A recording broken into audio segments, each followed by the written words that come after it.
messieurs, bienvenue ce matin sur votre radio, bienvenue sur Jumbo FM. Et comme vous le savez, nous sommes toujours très heureux de prendre cette antenne avec vous et se rassurer qu'en compagnie de la grande audience que vous constituez désormais, nous pourrons donner une forme tout à fait particulière. On dira au débat, à l'analyse, aux commentaires, au point de vue, mais surtout en restant dans une logique tout à fait sereine, en respectant la déontologie dans sa globalité. Mesdames, messieurs, sans verser dans les jurons comme on l'a dit, merci infiniment d'apporter encore ce matin vos arguments et vos commentaires au cœur de Laissons parler les gens. Il s'appelle Arnaud Noussi à la technique. Je suis simplement pour vous, comme le veut la tradition, Michel Ngachou au micro. Eh bien, nous sommes partis pour 2 heures de temps d'antenne. Laissons parler les gens. Premier sujet. Que se passe-t-il exactement au sein du Rassemblement démocratique du peuple camerounais? C'est chaud en interne, comme qui dirait en réalité. Des cadres du RDPC menacent de tout gâter si Biya ou Mbeti est candidat en 2025. D'ailleurs, une correspondance que nous allons prendre la peine ce matin de vous la lire, globalement qui a fuité sur les réseaux sociaux et signée entre autres par 10 cadres de ce parti, que je vais naturellement vous les donner. Vous entendrez le contenu, mais surtout justement, vous prendrez la peine de laisser vos commentaires et vos analyses sur le contenu et la profondeur. Laissons parler les gens. Deuxième sujet.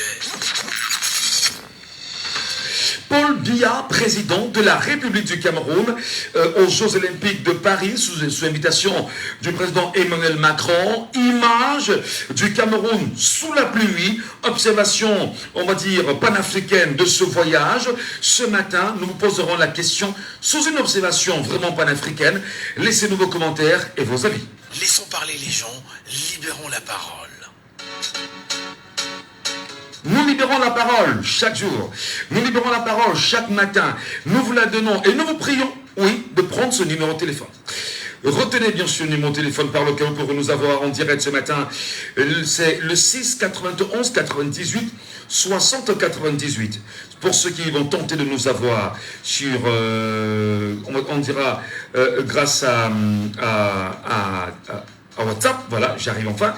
Donc, pour nous avoir sur WhatsApp, appelez-nous 6 91 98 60 98. Mais en live, sur les fixes de la radio, vous avez le 6 74 39 79 04. Le 6 74 39 79 04. Vous avez également le 6 59 92 48 83. Merci à vous, madame, monsieur, de nous retrouver ce matin.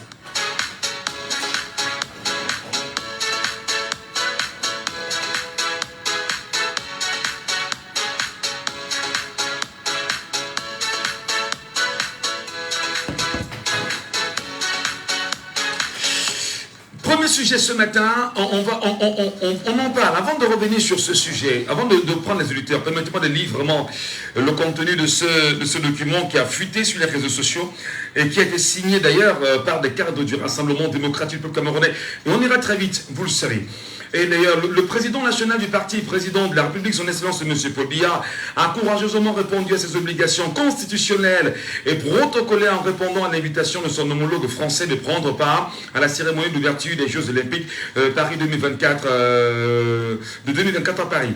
Nous qui l'aimons et qui l'avons toujours soutenu, avons tous souffert de l'épreuve que sa participation a finalement été. Et quel que soit le profond respect que nous avons toujours eu pour notre président national et président de la République, nous devons être honnêtes de constater qu'il est désormais fatigué, très fatigué, pour logiquement être celui-là qui pourra encore porter le flambeau du RDPC à l'élection présidentielle de 2025. Son Excellence, Monsieur le Président de la République, Paul Biya, ne peut pas être raisonnable, être le candidat du parti à cette élection où nous jouerons gros. En effet, notre parti joue sans aucune exagération sa survie lors du scrutin présidentiel à venir. Nos leaders doivent donc arrêter de nous mentir Alors qu'aux premières loges, les différents clans ont été intégrés dans le parti et ne peut pas, sauf à vouloir disparaître, présenter la candidature d'un homme de 93 ans, aussi fatigué à une élection dont la durée du mandat est de 7 longues années. Nous avons tenté, bien avant ce terrible voyage de Paris, dès celui de Washington en 2022, où on avait vu le chef de l'État afficher en mondovision sa grande fatigue, de poser en interne le problème de la succession à la tête du parti, mais malheureusement avons été étouffés très rapidement et violemment. C'est d'ailleurs pour endiguer ce débat politique pourtant majeur, légitime et crucial pour la suivi du parti que certains ont instrumentalisé Monsieur le secrétaire général, le Premier ministre Jean Kété, pour lancer en grande pompe et sans aucune conviction la fameuse tournée nationale dont on disait qu'elle annonçait la tenue imminente du Congrès. Il s'agissait ni plus ni moins que d'une esbrouffe politique car personne n'avait au préalable requis le haut accord du président national. Les différents clans au sein du parti ont peur que les interrogations légitimes des militants de base que nous sommes sur la succession à la tête du parti hypothèquent leurs égoïstes ambitions. Il poursuit en disant, en effet, poser la question de savoir qui va prendre le relais après 40 ans de direction du parti par le président national, son excellence Paul Biya, c'est mettre le débat de l'équilibre régional sur la table. Après 40 ans de présidence du parti, pour un ressortissant de la grande communauté de Beti, est-il raisonnable que notre Beti aspire à être à la tête de ce parti? Les militants du RDPC se recrutent dans toutes les régions du Cameroun, les cadres aussi. En conséquence, une personnalité d'une autre aire géographique doit succéder à 40 ans de gestion du parti au sommet par nos camarades de l'ère Beti. Taire cette préoccupation, c'est préparer l'éclatement certain de notre parti. Le Grand Nord, le Grand Ouest, le Grand Sawa, etc. ne comprendraient pas que nos camarades de Beti prétendent, après 4 décennies à la tête du parti, vouloir succéder à Paul Biya. Par hypocrisie, on ne peut plus étouffer ce débat important dont la non-tenue du congrès de 2011 a empêché qu'il soit officiellement posé. Encore que tout laisse à penser que c'est cette question centrale de la succession que la stratégie du parti ont toujours voulu, que les stratèges, autant pour moi du parti, ont toujours voulu éviter en empêchant pour divers moyens la tenue du congrès pourtant statutaire. Dans un pays où nous-mêmes, au RDPC, avons fait du fait tribal et régional un élément déterminant dans la vie politique et administrative, on ne peut pas demander à nos camarades de Beti de passer la main maintenant. Ceci est dit dans l'intérêt du parti et sans aucun rejet de nos frères et sœurs Beti, mais seulement en application de nos pratiques politiques bien connues. Nos camarades de Beti doivent accepter d'occuper des positions qui ont été pendant 40 ans durant les nôtres dans la gestion du parti. Plusieurs fois, nous avons tenté de porter ce débat au niveau du journal du parti, l'Action, mais nous avons toujours été éconduits. Mais nous avons jusqu'ici tenu à respecter la sacro-sainte discipline du parti. Cependant, face au vent mauvais qui souffle sur le parti pour 2025, à la volonté égoïste des clans tribaux au sommet du parti d'étouffer le seul et unique débat qui compte au regard de la grande fatigue du patron à quelques mois de l'échéance présidentielle prochaine, pour laquelle nous voyons tous qu'un certain candidat est en train de faire le maillage du territoire et de surcroît une échéance précédée pour monter chaque jour perceptible, par montée chaque jour perceptible de la colère populaire dans nos villes, villages, qu'atteste la mobilisation exceptionnelle pour les inscriptions sur les listes électorales. Nous avons pris sur nous de porter ce débat sur la place publique par tous les moyens possibles. Chers camarades, notre président national nous a toujours invités au débat et non au combat. Alors, débattons dans le strict respect de ce que nos valeurs au sein du RDPC. Je reprends la phrase. Hein. Chers camarades, notre président national nous a toujours invités au débat et non au combat. Alors débattons dans le strict respect de ce que sont nos valeurs au sein du RDPC, du remplacement du président national, son excellence Paul Biya, à la tête de notre parti et par un ressortissant d'une autre aire géographique du Cameroun.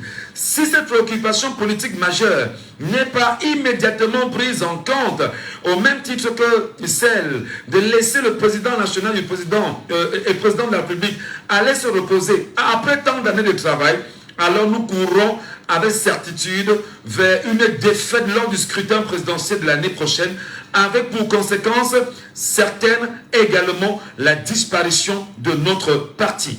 Ont signé, écoutez bien les noms, ce matin, Mohamed Hamza de la sous-section Maroua Nord, Ignace Ndedi de la sous-section Sud-Est, Ernest Kamba de la sous-section Kunki, Pété, Banjoun,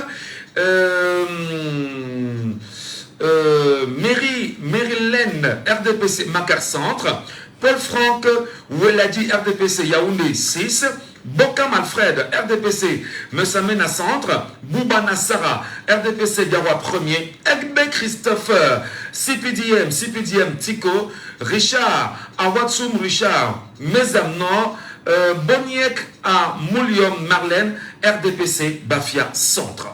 Le débat est sur la table ce matin. Nous vous donnons la parole, mesdames et messieurs. Vous avez écouté, vous nous appelez et ensemble, nous analysons le contenu de cette missive très dure au sein du parti RDPC. Allô? Bonjour à vous, bienvenue ce matin. Bonjour, monsieur Michel Gatou. Nous vous appelons comment, cher monsieur? Appelez-moi comme Franck. Franck, oui. Quel est votre regard sur cette missive, on va dire, tonitruante, qui arrive sur la table du secrétaire général du Rassemblement démocratique du peuple camerounais, mais surtout, qui est rendu public aujourd'hui? Vous savez, selon Jean-Paul Sartre, tous les moyens sont bons pour conserver le pouvoir et tous les moyens sont bons pour arriver au pouvoir. Moi, c'est de la pure distraction. C'est de la pure distraction pour vous? Ces élites cadres du RDPC n'ont rien dit que nous ne savait pas. Ouais. Qu'est-ce qu'ils ont dit? Qu'est-ce qu'il y a de nouveau dans leur mémorandum ou bien dans les requêtes? Qu'est-ce qu'ils ont dit qu'on ne savait pas déjà? Ce qu'ils sont en train de faire, c'est qu'ils veulent nous distraire. Ils veulent nous écarter de l'objectif. Actuellement, si nous sommes à l'issue-32, Michel Gatou. Des inscriptions sur les listes électorales. On doit dire à chaque Camerounais, si le corps électoral est convoqué demain par extraordinaire, vous ne devez pas participer aux élections. Il y aura 7 ans de votre vie qui va encore être gérée par des personnes que vous n'avez pas choisies. On va leur dire que courez vous inscrire sur les listes électorales. Parce que ce que le RDPC est en train de faire, c'est que M. Gatou veut qu'on dépense notre énergie pour parler de ce que l'on sait déjà. On sait déjà, aujourd'hui qu'il faut ne fasse pas croire que le problème, ce qui nous dérange là, c'est que chaque être humain doit dire, nous sommes jeunes aujourd'hui, demain nous allons dire. C'est qu'avons-nous fait de notre vie, qu'avez-vous fait des 42 ans? C'est ça la question. Aujourd'hui, on serait en train de vénérer le président Paul Biya, en train de dire vraiment c'est quel monsieur qui a construit le Cameroun, c'est un monsieur qui a donné ici au Cameroun, on devait même l'accompagner dans sa recette avec respect. Aujourd'hui, qu'a-t-il laissé au Cameroun? Michel Gatou, est-ce que vous savez que tous on les appelle comment, les leaders des promotions, tous les majors des promotions sont en train de quitter le Cameroun? De quelle promotion? De quoi? De toutes les grandes écoles, que ce soit l'école de travaux, Polytech. Moi, je suis un produit de Polytech. Hier, j'ai vu la vidéo de mes camarades. Et si vous imaginez 8 personnes au Canada, et quand je regarde, c'est la crème, c'est donc ceux-là qui tenaient le bâton. Ils sont partis au Canada, ils étaient employés ici là, dans les structures privées, le traitement n'était pas bon, ils se plaignaient, ils sont tous partis avec leur famille. Vous imaginez, lorsque les cerveaux de ce pays partent, lorsque ce type de personnes partent, chaque jour que tu as créé, vous pensez qui va construire le Cameroun, Michel Gatou? Nous sommes à la construction nationale. Le RDP, nous n'avons plus besoin de parler de leur échec. Leur échec est acté, c'est un fait. Personne, on ne peut plus rien défendre. Si quelqu'un vient dire aujourd'hui que le RDP a mal fait quelque chose, c'est comme s'il nous apporte pour une information. La seule chose que nous devons maintenir comme combat aujourd'hui, c'est comment mettre ces gens-là à la porte de la gestion de notre pays. Nous ne devons pas les chasser du pays. Ils vont rester citoyens camerounais, ils vont voir une autre façon de faire les choses. Ils vont voir une autre façon de construire le pays. Parce qu'aujourd'hui, pour moi, la seule chose qui m'intéresse, jusqu'à ce que le corps électoral soit convoqué, tu t'inscris. Monsieur Gadji, je peux vous dire que j'ai à mon actif minimum 62 personnes inscrites sur les listes électorales. C'est très important. À mon actif, parce que je fais le pointage. Peu importe le service que tu me demandes, tu n'as pas ta carte d'électeur, je ne te rends pas. Ouais. Parce que pour moi, il faut être capable d'assumer son avenir aujourd'hui. Alors justement, mais ce que je veux comprendre, c'est que cette lettre qui a été rendue publique aujourd'hui et qui se retrouve sur les réseaux sociaux et même sur la table du secrétaire général du parti au pouvoir, ils disent là-dedans que c'est depuis 2011 qu'ils tentent de poser le problème.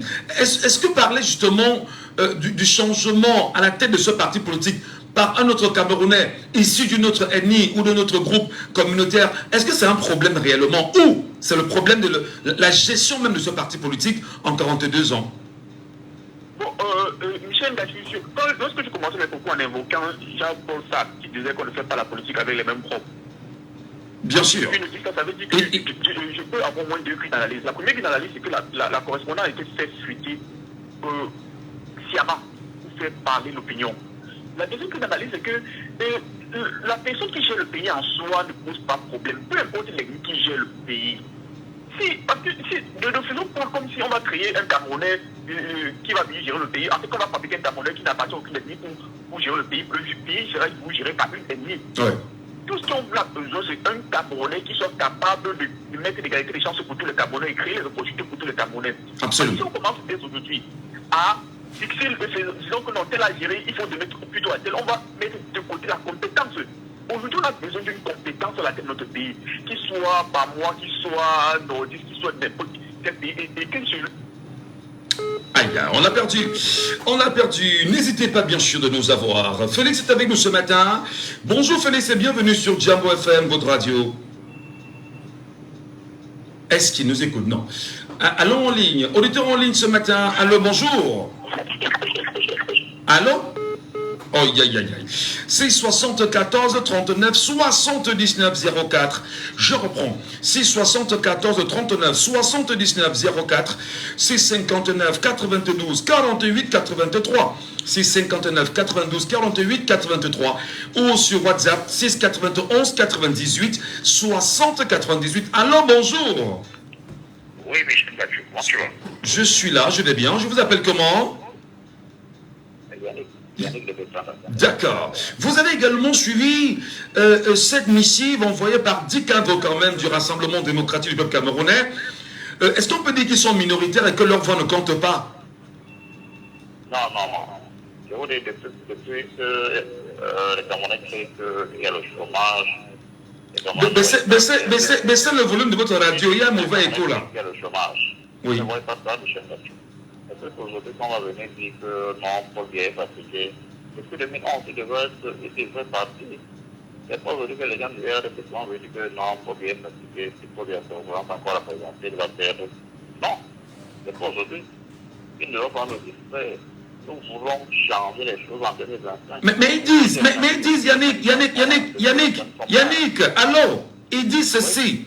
Nos leaders doivent donc arrêter de nous mentir, alors qu'au premier loge, les différents clans ont déjà intégré que le parti ne peut pas, sauf à vouloir disparaître, présenter la candidature d'un homme de 93 ans, aussi fatigué à une élection dont la durée du mandat est de 7 longues années. C'est quand même fort de le dire, non? Non, c'est fort de le dire, mais Michel Gadji, on nous a menti depuis le Dieu. Depuis qu'on nous a menti le Dieu. Mais parce qu'aujourd'hui, ils savent qu'on nous a menti. En 2011, on nous a menti. Pourquoi ils n'ont pas dit que non, arrêtez de nous mentir? Aujourd'hui, ils viennent dire. Et même savent que les Camerounais se trouvent massivement et en 2021, il y a une solution. Mais est-ce que vous pensez comme certains que les signataires de ce document sont en train de chercher la protection, bien évidemment, des Camerounais, l'échappatoire, afin de ne pas subir à ce qui peut paraître comme étant, on va dire, les remontrances du peuple camerounais en 2025. Est-ce qu'on n'est pas dans une sorte de parapluie social là maintenant, en faisant une telle sortie? Non,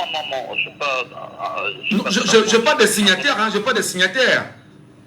Non, mais ce qu'ils disent là, pourquoi ils n'ont pas dit ça depuis 2011, Michel Gadji? Et tous aujourd'hui, ils vont venir signer ça. Pourquoi depuis 2011, ils n'ont pas dit ça? Pourquoi depuis 2011, on n'a pas dit ça? Donc, on ne veut même pas que un Américain prenne la tête du RDPC pour vous. On ne veut même plus le RDPC. On ne veut plus. Le RDPC doit disparaître. Oui. Très bien. Merci beaucoup Yannick. Bonne journée à vous. Et des auditeurs nous appellent, des gens nous appellent en live. Je vous redonne les contacts téléphoniques, mesdames, messieurs. 6 74 39 79 04 ou encore le 6 59 92 48 83. Monsieur Fomété-Pierre, depuis Paris, est avec nous en ligne ce matin. Allô? Bonjour Monsieur Fomété. Oui, bonjour Monsieur Michel. Bienvenue ce matin, chers frères. Merci. Alors, lorsqu'on a 10 cadres du parti au pouvoir qui signent un document, qui rendent public comme c'est le cas aujourd'hui, quelle lecture vous en faites? Beaucoup pensent qu'on sera en train de se préparer à ne pas subir de la violence, peut-être même verbale, de certains Camerounais après la chute du RDPC en 2025. Votre lecture? Ça ne m'intéresse pas. Ce qui m'intéresse le plus, c'est de faire disparaître ce parti le plus tôt possible du paysage camerounais. Ça, c'est leur problème interne. Tout ce qui m'intéresse, c'est d'appeler les Camerounais à aller s'inscrire massivement pour 2025 et au moment venu, faire disparaître ce parti qui a tant fait du mal aux Camerounais. Mais pourquoi pensez-vous que c'est un problème interne, pourtant c'est sur la place publique aujourd'hui? C'est sur la place publique, et puis on vous donne la parole là-dessus. Qu'est-ce qu'ils veulent justifier quoi? Ils veulent justifier, on s'étend plein, on a créé ces jeunes qui sortent des trucs aujourd'hui, qui signent. Quand nous qui sommes des simples Camerounais, nous les appelons, même ici en Europe, nous les appelons que, mais voilà ce qui se passe en nous, on peut laisser nos différentes opinions de côté, s'élever, nous tous être unis pour demander que ce qui se passe en nous s'arrête, que les injustices qui se passent, que les Camerounais subissent, que nous tous on se met ensemble, on laisse nos différentes opinions, partis, on se met ensemble pour demander à leurs dirigeants qui dirigent au Cameroun, parce que c'est le RDPC qui dit au Cameroun, à leur demander d'arrêter toutes ces injustices, tout ce qui se passe que les Camerounais subissent. Ils ne le font pas. Maintenant, ils viennent sortir un truc pour dire comme quoi le champion est... Mais il porte quand même un débat assez important aujourd'hui, M. Fomété. C'est l'âge du président de la République qui continue de faire débat. Est-ce qu'ils n'ont pas au moins prouvé qu'ils sont cadres de ce parti et qu'ils peuvent porter une voix et qu'ils peuvent dire des choses comme le pense le commun des Camerounais? Je dis oui, c'est bien, mais c'est bien, ils disent c'est leur guerre interne. On sait qu'il y a une guerre interne, il y a une guerre de section de peuple, c'est leur guerre interne. Ce qui nous intéresse aujourd'hui, c'est d'amener, de faire le travail que à se lever, à ouvrir les yeux et voir tout le mal que ce parti a fait au Cameroun. Donc c'est ça qui nous intéresse. Leur guerre interne, ils amènent ça à la place publique. On débat, comme vous dites, je ne dis pas le contraire. Mais c'est leur guerre interne. Que le couteau, on sait qu'ils sont en guerre. Ça, c'est leur guerre. Ça, moi, Camerounais, ce que j'attendais de ce parti, comme je vous ai souvent dit, il y a souvent des frondeurs. Il y a des frondeurs dans tous les partis politiques. On a vu au MRC, on a vu les Doki, on a vu les Sissi. Et ils donnent leurs opinions, ils font ce qu'ils doivent faire librement. Mais dans ce parti, il n'y a pas de fondeur. Il n'y a pas de fondeur, il n'y a personne. Il y a des sujets où on pouvait se lever. Voilà le jeune Junior Gombe. Qu'est-ce qu'ils ont dit sur lui? Qu'est-ce que ces gens qui ont les signataires de ce truc-là? Pourquoi ils ne peuvent pas se lever, se mobiliser et dire libérer ces jeunes? Ou libérer Raman Kota? Pourquoi? C'est seulement venir voir comment la succession de leur champion, si ils trouvent la succession de leur champion, nous allons rester dans la continuité. Ils vont continuer à nous maltraiter, à nous torturer comme ils le font. C'est tout. Donc pour moi, c'est une guerre. Alors pour vous que l'on porte le débat sur la communauté et que l'on tense même nos frères, nos compatriotes camerounais petits, est-ce que c'est raisonnable pour vous? Est-ce qu'on n'est pas là en train de tenter effectivement de contourner les vrais problèmes du Cameroun et de porter plutôt l'attention des compatriotes sur une guerre tribale aujourd'hui? Moi, Michel Vachou, je suis au-dessus des tribus. Ça, je vous le dis déjà. Ouais. Moi, les gens, ils peuvent tourner, moi je suis au-dessus je respecte les tribus. Je sais que tous les tribus, ils demandent à chaque Camerounais d'être fier de sa tribu. Tout pour moi, c'est la compétence. C'est ce qu'on apporte pour en faire avancer le Cameroun. Et ceux qui ne comprennent pas, c'est beaucoup ceux qui soutiennent bêtement le parti RDPC. Et c'est ça, c'est dans toutes les tribus. Hein. C'est dans toutes les tribus. C'est pas une question de Bédi, non, c'est dans toutes les tribus. C'est tous ceux qui ont des gens qui sont dans ce système, qui mangent, qui profitent de ce système, qui aveuglent. On peut massacrer tous les Camerounais, n'importe comment, ça leur dit rien. Tant que leur personne est dans les affaires, ça leur dit rien. Moi, je ne fais pas ce genre de politique. Moi, quand il faut tirer sur Madeleine Tchouenté qui est ministre de la recherche scientifique, je le fais. Quand il faut tirer sur Ganou Djoumoussi qui est ministre des Travaux, je le fais. Nous, ici à Paris, moi je sors d'une garde à vue. Je ne sais pas si vous avez vu sur les réseaux sociaux. Bien sûr. Je sors d'une garde à vue parce que je suis allé à l'hôtel dire à M. Biya de libérer Junior Gobet. Junior Gobet, il n'est pas bamiliqué. Et je le fais depuis que je fais ce combat, je le fais pour tous les Camerounais, sans aucune exception. C'est ce qu'on veut. On veut la compétence. On est là, on n'est pas là pour tourner. Nous, on court ici derrière Cortès. Pour toutes ces conneries qu'elle fait ici. Nous, on court derrière elle ici. Madame Cortès, elle n'est pas américaine. Donc, c'est des monsieur au-dessus des tribus. Les tribus ne m'intéressent pas. Pour moi, c'est la compétence pour faire avancer le pays. Très bien. Donc, c'est pas la tribu. Je respecte les tribus. Je suis pas américain, je suis fier. Je veux que le monde soit fier de lui. Et que le monde qui est compétent, qu'on lui donne responsabilité qui est la sienne et qui le Cameroun en a. Que le Cameroun avance, c'est tout ce qu'on veut. Moi, mon rêve, c'est que je dis aux Camerounais, allez vous inscrire massivement sur les listes électorales et qu'on fait disparaître le RDPC du paysage politique pour tout le mal qu'ils ont tant fait au Cameroun. Voilà mon rêve. Dans leur guerre interne, qu'ils le font entre eux. Si les jeunes, aujourd'hui, si aujourd'hui ils se rendent compte que leur parti est géré que par des centenaires, c'est leur problème. Et qu'ils sont incapables de le faire, c'est leur problème. Donc ça, c'est une guerre interne. Moi, je dis inscription massive sur les listes électorales et que le RDPC disparaisse du paysage politique. C'est tout pour moi. Merci beaucoup, M. Fomete-Pierre, pour votre réaction à chaud ce matin en direct depuis Paris. Et il est très présent d'ailleurs. Merci infiniment. Si vous tentez de nous avoir en direct, le numéro est épinglé au bas, bien évidemment, de ce live. 6 91 98 60 88 via WhatsApp. Prenez d'abord l'auditeur. Allô, oh là. Baissez le volume de la radio. Bonjour à vous et bienvenue ce matin. Oui, c'est déjà fait, monsieur Michel. Je m'appelle Savant Thomas, je suis à Boya. C'est toujours une fierté de vous écouter chaque matin, monsieur Savant Thomas. C'est comme le cri du coq en réalité. Vous êtes la voix de Boya sur notre antenne. Comment appréciez-vous cette sortie de ces, on va dire, de ces cadres, de ces militants du Rassemblement démocratique du peuple camerounais qui ont choisi d'exposer en Mondovision non seulement la faiblesse du président national de leur parti, mais surtout mettre en branle son âge qui semble être un problème aujourd'hui pour la gestion du pays. Quelle est votre lecture citoyenne? Monsieur Michel, c'est une fissure, mais c'est une petite fissure dans le parti. C'est une toute petite fissure. Parce que les 10 noms que vous avez eus là, je n'ai pas vu le nom d'un ponte du RDPC dedans. Ouais. Je n'ai pas vu le nom d'un ponte. Si j'avais au moins vu le nom d'un seul ponte, je lui aurais dit que oui, c'est sérieux. C'est une blague. Parce que les Yévé ici demandent déjà que le président soit prêt à se représenter. Monsieur Michel, je ne sais pas si vous m'écoutez. Parfaitement. Oui. Le monsieur Yévé Aïssi, ministre de son État, ils sont déjà demandés dans leur région là qu'il faut que le président soit prêt à se représenter. C'est une petite fissure.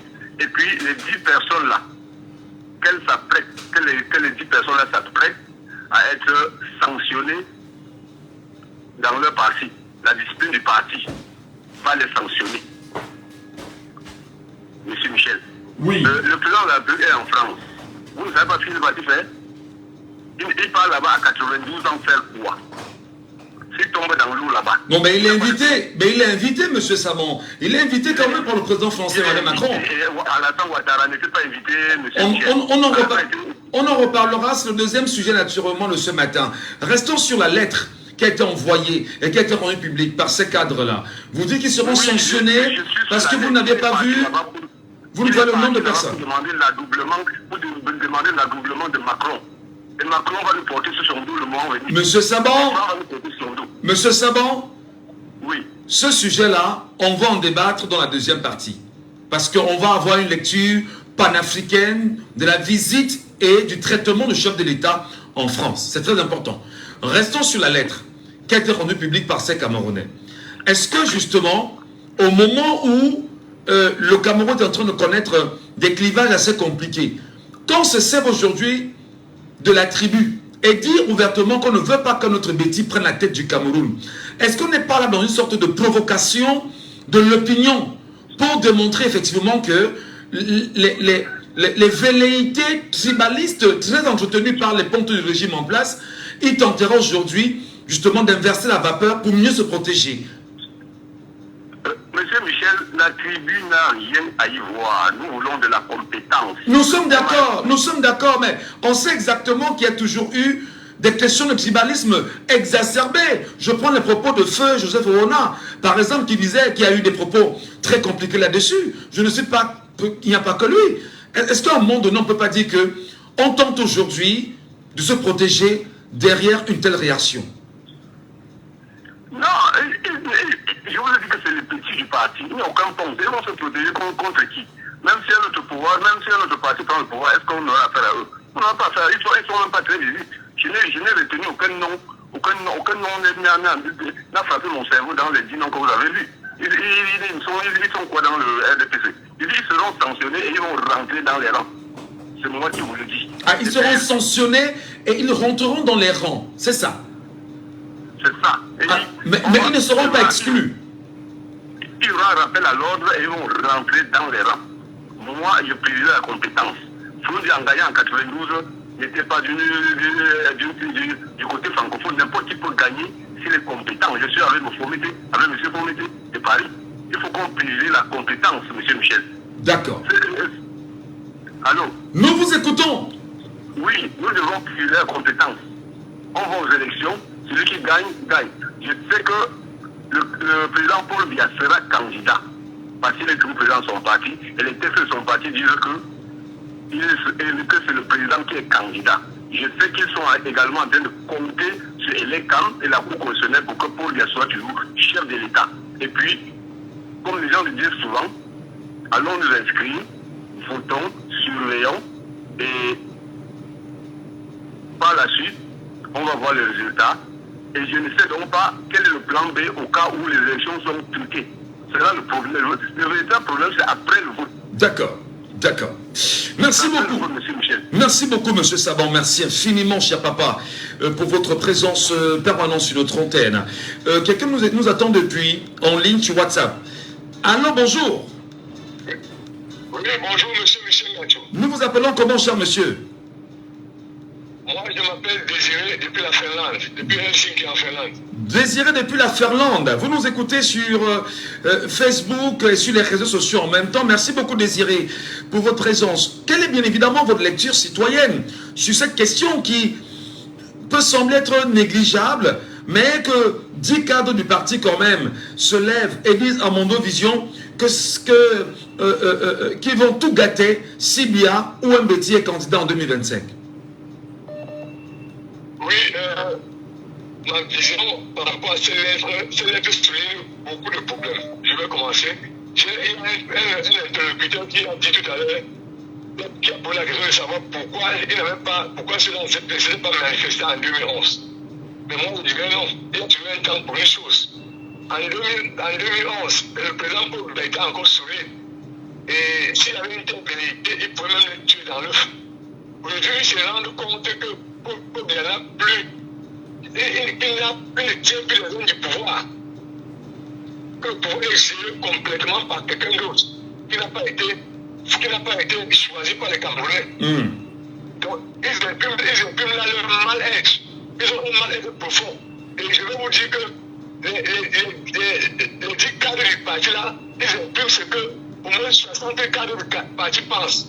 Et qui n'ont pas la possibilité de le faire, d'exprimer comme la dizaine si bien de le faire. Mais ils disent que les différents clans au sein du parti ont peur que les interrogations légitimes des militants de base que nous sommes sur la succession à la tête du parti hypothèquent leurs égoïstes ambitions. Effectivement, c'est la même chose que j'avais dit. Je voulais donc que depuis la bonne voie, on avait des disques qui ont écrit ici. Ce n'est pas tellement eux. Il y a beaucoup de gens qui pensent comme eux. Également, il y a plus d'une dizaine, plus d'une centaine dans le parti qui pensent comme eux, mais qui n'ont pas le courage d'écrire ici comme ceux-ci ont fait. Alors, ceux-ci, c'est les plus courageux. et qui ceux qui ont décidé d'exprimer à partir de leur courage, d'exprimer leur manège, que d'autres ont. Et ils n'ont pas le courage d'en faire autant. Alors, je dis donc que ce problème-là, le serpent doit mordre sa propre boucle, c'est-à-dire le tombe dans son propre pied, parce qu'ils ont passé le temps à clamer que c'est tel parti un parti tribaliste, tel parti un parti régionaliste. Le MLS c'est un parti américain, le parti l'UNDP un parti des nordistes, le parti des Namibiens un parti des Bamouns. Alors aujourd'hui, ils sont deux au mur, parce que ils ont passé le temps à mettre plutôt les médiocres sur la place, à mettre plutôt les gens médiocres sur la place publique. Et les gens qui ont la capacité de bien travailler, ces gens médiocres ne peuvent pas passer devant ou prendre la tête du parti et s'en sortir. Ça ne peut pas être possible. Déjà, pendant les 42 ans, nous avons vu que le gouvernement a passé le temps à mettre les gens de la même tribu à la tête partout, nous vont pouvoir partout. Les sous-préfets, quand on regarde les sous-préfets, les gens de la même tribu dominent, les préfets dominent. Dans les ministères clés, c'est toujours eux. Alors aujourd'hui, ils sont coincés, ils sont deux au mur. Parce que ce que les 10 autres, les 10 cadres du parti expriment, ils vont voir comment on doit encore choisir quelqu'un de la même tribu pour mettre. C'est parce qu'ils en ont pour le bon. Et ceux-là sont coincés, les gens qui ont passé le temps pendant 42 ans à se bomber le torse, ils sont coincés, ils ne peuvent plus mettre quelqu'un de chez eux. Parce que s'ils le font, le parti va éclater en miettes. Très bien. Merci beaucoup, monsieur, depuis la Ferlande pour votre réaction. Ici au Cameroun, tu es avec nous en ligne. Allô, bonjour. Allô? Nous vous appelons comment? Oui, bonjour Michel, c'est Félix. Bienvenue ce matin, Félix. Abondamment des portes. Vraiment. Il pleut évidemment en ce moment. Alors justement, est-ce que vous avez compris grand chose à cette lettre signée par 10 militants, disons-le, du RDPC et rendue publique aujourd'hui? Comment ramener la question de la communauté à la tête de l'État? Est-ce qu'on n'est pas là dans une distraction comme pensent certains? Non, c'est vraiment très sérieux. Vous voyez, puisque le RDPC n'a pas pensé à cela pendant 42 ans. C'est à la fin du dernier régime qu'ils pensent que non, il faut essayer de voir ailleurs. Parce qu'il est inadmissible en l'instinct d'avoir un président du parti qui est petit et avoir après lui un autre président qui va être un petit. Ça sera vraiment très très difficile pour eux. Étant donné que le vivre ensemble n'est plus réalité, ce n'est plus qu'un slogan. Non, c'est le reste qui a créé cet état des choses. En voulant inciter le tribalisme, ils ont acheté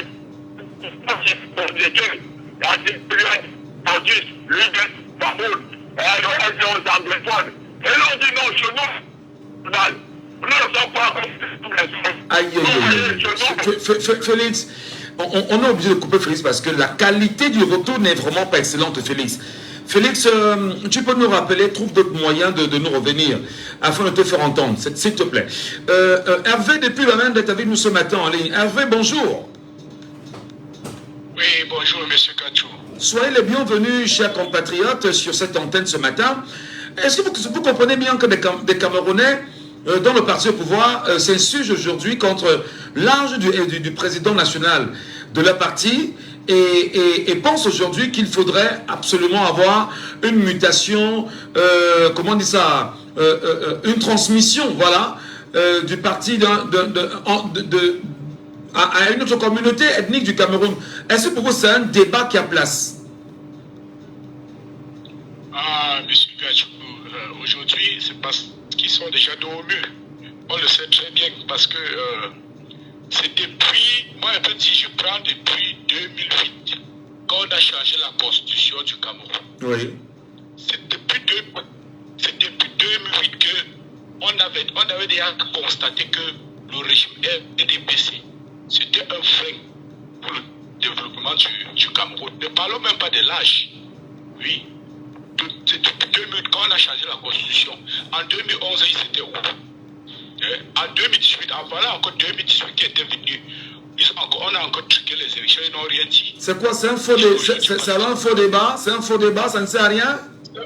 Oui, pour moi, ça c'est un faux débat. Et ce sont les qui? Les vrais gens sont dans le RDPC qu'on connaît. Tous ceux qu'on a même cité le nom, là, on ne connaît personne dedans. Les vrais gens sont dans le RDPC qu'on les connaît. Et quand ils parlent, ça tient. Donc tout cela, ça c'est un faux débat. Il faut que les Camerounais continuent sur les listes électorales. Mais pour moi, ça c'est un faux débat. Est-ce que ce débat ramené sur la place publique, comment on dit ça, empêcherait les Camerounais de s'inscrire massivement comme vous le demandez? On ne pense pas. Mais on a plutôt l'impression que ce débat motive et encourage les Camerounais à aller véritablement s'inscrire afin de repenser l'avenir du Cameroun. Ou est-ce qu'on est en train de tenter, à votre avis, de commencer à préparer les Camerounais à maintenir le RDPC, mais ceci par le canal désormais d'une communauté? Non, M. Gadjou, le RDPC, c'est un parti que pour moi, c'est mon avis, ça doit disparaître. Ça, c'est un parti qui ne peut rien apporter au Cameroun. Même si c'est quelle région qui vient dedans, ils sont déjà bien structurés. C'est un parti, je peux vous dire, c'est un parti colonial. C'est un parti colonial et ça ne doit pas exister normalement. On a vu ce qu'ils ont fait en 42 ans. Même si c'est qui vient là-bas, il ne peut rien faire parce qu'il y a déjà les têtes. C'est comme en Amérique, comme vous voyez en Amérique. Là, le président est là comme ça, il y a les gens derrière lui. Ce sont eux qui gouvernent. C'est comme ça que le RDPC. Le RDPC, même si vous prenez même seulement un anglophone aujourd'hui, vous mettez là, même quelqu'un du Nord, tout là, il y a les vrais gens là derrière qui dictent. Donc ça ne doit rien changer. Pour moi, le RDPC, ils sont en train de voir eux-mêmes, ils voient que non, si on part, ils partent en 2025 là, l'élection, même s'ils font comment qu'ils vont truquer, on sait déjà que le RDPC ne peut pas gagner une élection au Cameroun. Une élection claire au Cameroun, c'est la Coupe constitutionnelle et tout qui font gagner le RDPC au Cameroun. Donc ils savent déjà que non, s'ils partent en 2025, c'est ça qu'ils sont en train de faire les magouilles pour voir si on peut changer, si on change le président bien parce qu'il est déjà vieux. Et c'est aujourd'hui qu'ils savent que vieux même c'est quoi, hein? On prend le bilan, on met à terre d'abord avant de regarder la vieillesse. Depuis 2008 qu'ils ont changé la constitution, 2011 ils ont truqué les élections, 2018 ils pouvaient encore sortir par la grande porte. Parce qu'il y avait l'histoire de cette crise que M. Camp disait que non, s'il prend le pays, il a au moins 2 mois pour sur la crise anglophone. Mais est-ce qu'il ne voyait pas ça? Ils viennent aujourd'hui nous parler des histoires des vieillesses et descendues. Non, pour moi, ça c'est un faux débat. Les Camerounais s'organisent, ils s'inscrivent sur les listes électorales. On va voter en 2025 et après on voit le plan B. Et je vais encore intervenir sur le deuxième sujet. Merci beaucoup. Vous êtes très nombreux vraiment vous nous appelez, vous voulez forcément réagir à ce sujet. Madame, messieurs, pour ceux qui nous regardent sur Facebook, le numéro est épinglé en dessous. Voilà, n'hésitez pas à nous appeler en live. Vous avez également le 6 74 39 79 04. Alors bonjour. Bonjour Stéphane. Bienvenue ce matin.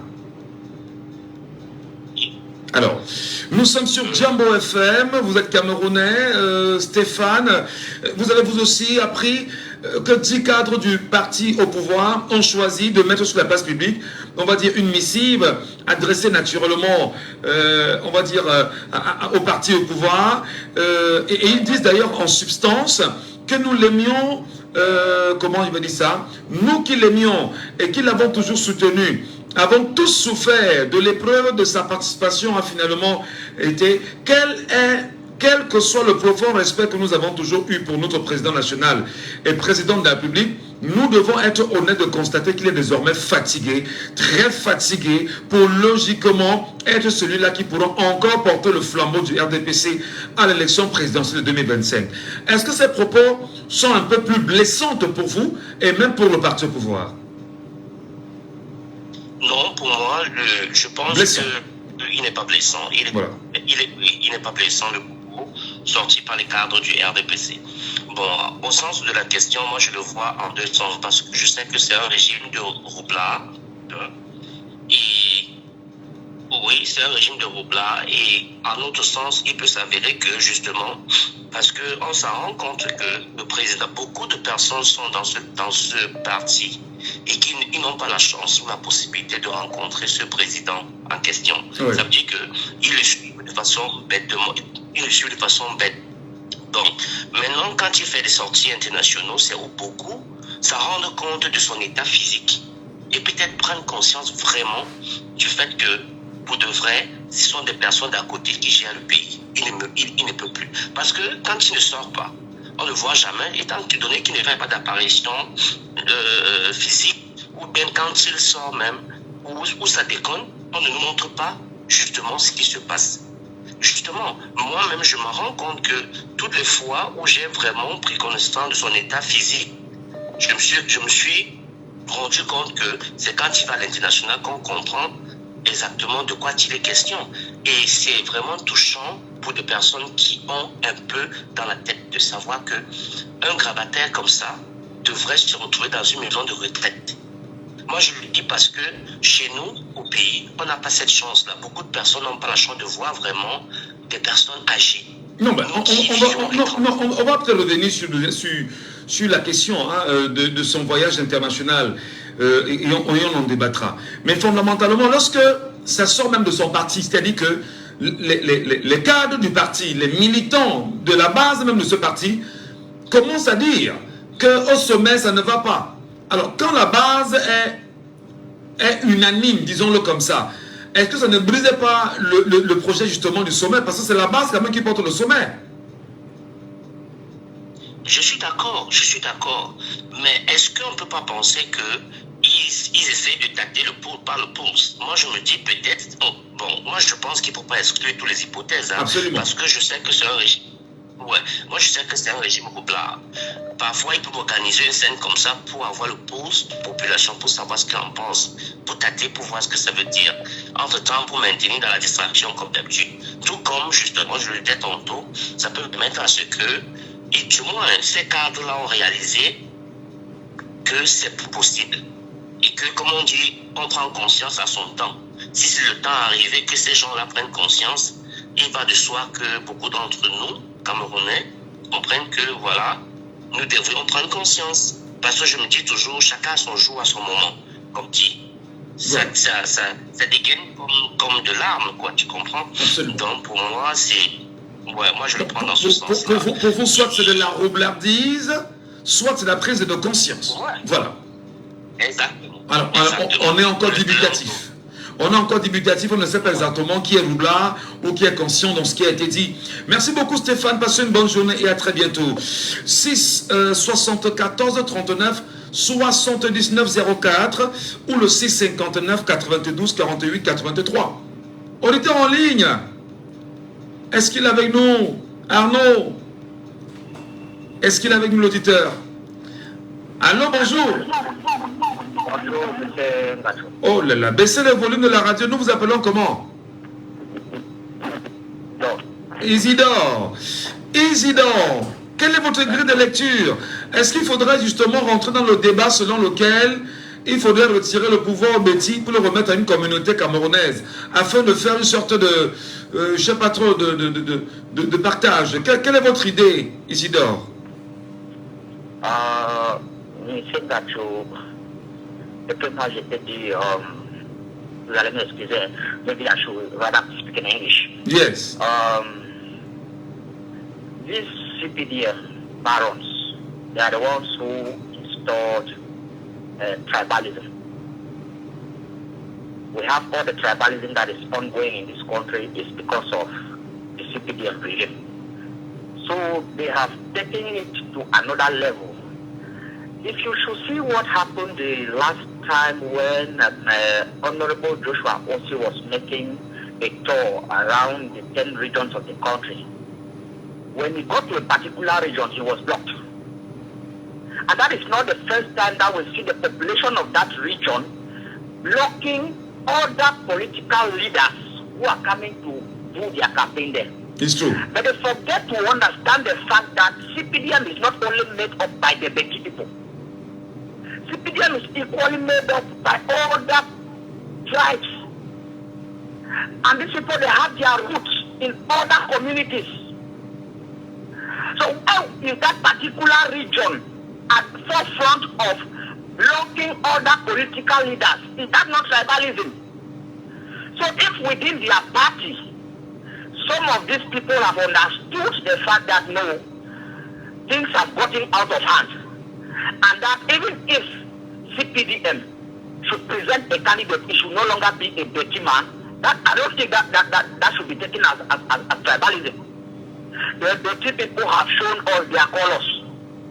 They have shown us what they are capable of. And so if within their party, please, hello? Yes.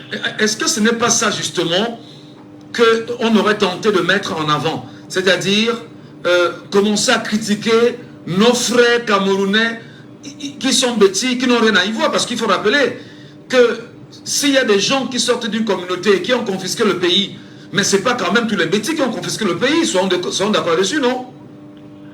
Isn't that true? Yes. For that question.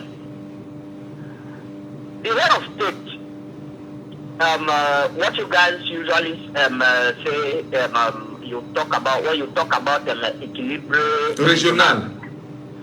We have 10 regions of this country. To my best understanding, if they talk of equilibrium regional, if these 10 regions have 10 regional governors, I'm sure every region is supposed to have a taste of a governor.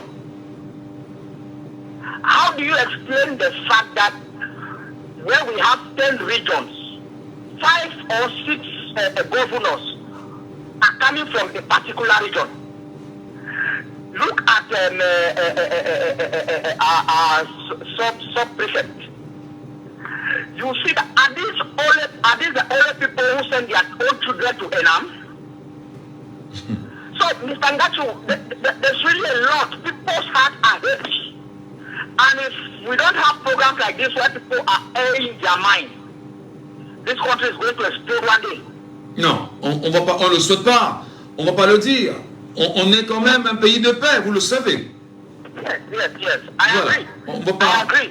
But all what they are trying to attach, the insurrection and everything that they are attaching to the opposition today, I don't think is the case. Mr. Ngachu, you are a journalist, and you deal with the Ambadamba. Yes. You go down to the quarters, you see the suffering of the people. You see the suffering of the people. You have that first-hand taste of the suffering of this country. Some of those people don't know how we value on a daily basis. Alors. So, maybe just to conclude, if these CPDM barons, if they themselves, if they are reasonable enough, they'll see that maybe what their grassroots militants have signed as a document that is outside, if they are reasonable enough, they could, okay, maybe within their party they should say, okay, this is another person that we can promote. D'accord. But if they want to keep the fight within themselves, that they should treat others, and that maybe it is only another petty person that should represent the party, then I think they have a serious problem within their own party. Thank you. Thank you so much, my dear. Eh bien là, c'est le débat. On a Félix avec nous en ligne, vraiment. Félix, bonjour. Oui, une fois de plus, bonjour Michel. C'est un plaisir de vous avoir, Félix. Allez-y, nous vous écoutons. Oui, moi je voudrais dire, le RDPC est en mal. Si vous pensez que si le RDPC décidait de changer un petit à son sein, oui, pour donner la présidence à une autre tribu, vous pensez que ça va changer quoi? Vous pensez que le Premier ministre actuel, qui est du RDPC, bien que sa casquette du RDPC, il est moulé dans par le système. C'est systémique. Ce sont des gens qui ont décidé de pied. Donc ça ne servira à rien, c'est blanc, bonnet blanc. Même si on vient d'une autre communauté, c'est le parti qui fait problème pour vous. Oui, c'est-à-dire que quoi? C'est le système en place. qui fait problème. Mais c'est bien de donner à une autre communauté. Parce qu'en donnant à une autre communauté, quand même les choses vont changer. Michel, mon frère, pour te dire une vérité, hein, ce n'est pas les ministres qui tiennent le pouvoir dans ce pays. Vous savez qui tient le pouvoir dans ce pays? Non. Hein? Non. Ce sont ceux-là qui portent les armes. Et regardez ceux qui portent les armes. Vous allez confirmer le tribalisme. Tous ces commandants qui portent les armes sont d'une même ère géographique. Mais est-ce que ce n'est pas justement ce qu'il fallait éviter? Est-ce que comment dire ça? Ce pavé jeté dans la mare ne visait pas effectivement à exacerber les tensions communautaires aujourd'hui et avoir ces velléités que vous évoquez aujourd'hui, qui en réalité, faut-il le rappeler, même s'ils sont bêtis, ils sont des Camerounais à ces postes de responsabilité, non? Oui, mais bien sûr, c'est ça qui fait problème. Parce que celui qui porte les armes, il suffit de 2 coups de feu anglais, le pouvoir tombe le même jour. C'est la raison pour laquelle on cherche, on a fait tout et tout pour mettre les petits à l'élite. Regardez les gouverneurs. Je vous parle des gens qui ont le pouvoir. On vous parle des 10 gouverneurs. Baissez le volume de votre radio. Baissez le volume de votre radio, s'il vous plaît. Baissez complètement. Oui. On vous entendra. Allô? Allez-y maintenant, c'est bon. Oui, on vous parlait des gouverneurs. 5 des 10 gouverneurs sont du même axe Petit Nanga. Hein? 5 des 10 gouverneurs. Vous pensez qu'ils vont perdre le pouvoir comment? On vous parlez de la préfectorale. Sur 58 préfets, 35 sont des petits Nanga. Vous pensez qu'ils vont faire pour perdre le pouvoir comment? 360 sous-préfets, 300 ou 305 sous-préfets sont des petits Nanga. Voilà les gens qui ont le pouvoir. Parce qu'ils ont l'ordre de donner, d'ouvrir le feu. Et ministres là, ce sont des pyromanes. Ils n'ont encore le pouvoir pour manger. Donc l'argent, c'est eux, ils ont le pouvoir pour manquer l'argent. Mais c'est là que si ça brûle demain, ce sont eux qui vont vraiment vous dire que c'est nous qui décidons. Voilà les chefs des armées, les commandants des unités de police, les gouverneurs, préfets, sous-préfets. Et tout ça sont entre les mains de la même tribu. Et vous dites que ça va changer quoi? Ils ont tribalisé. Non, en vérité, il y a les compétences. Vous allez chez les Nanga, il y a les compétences. Vous allez chez les petits, il y a les compétences. Mais de même qu'on trouve les compétences là-bas, on trouve également les compétences dans le Grand Nord, on trouve dans le Grand Ouest, on trouve dans le littoral, on trouve même pourquoi est-ce que ce n'est que ceux-là? Ils sont les plus bons, les plus forts, les plus intelligents pour être gouverneur, pour être préfet, pour être sous-préfet, pour être les commandants, chef d'état-major des armées. Félix, oui, mon frère. Ne bouge pas. On marque une pause et puis on poursuit l'entretien. Les Yamo Surprises font leur grand retour. Chaque mercredi, profite de nos offres spéciales. Rejoins la communauté Yamo en tapant étoile 220, étoile 4 dièse ou rendez-vous sur yamo.mtn.cn. Jambo FM. Vous êtes sur Jambo FM 91. Il est 10h. Jambo FM.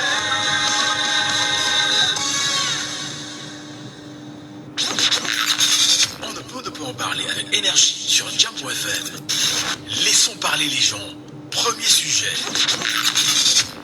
Eh bien, s'il y a de l'énergie dans la voix de Félix lorsqu'il parle. Félix, effectivement, pour vous, vous croyez quand même que ramener le débat autour d'une rotation communautaire serait la bienvenue.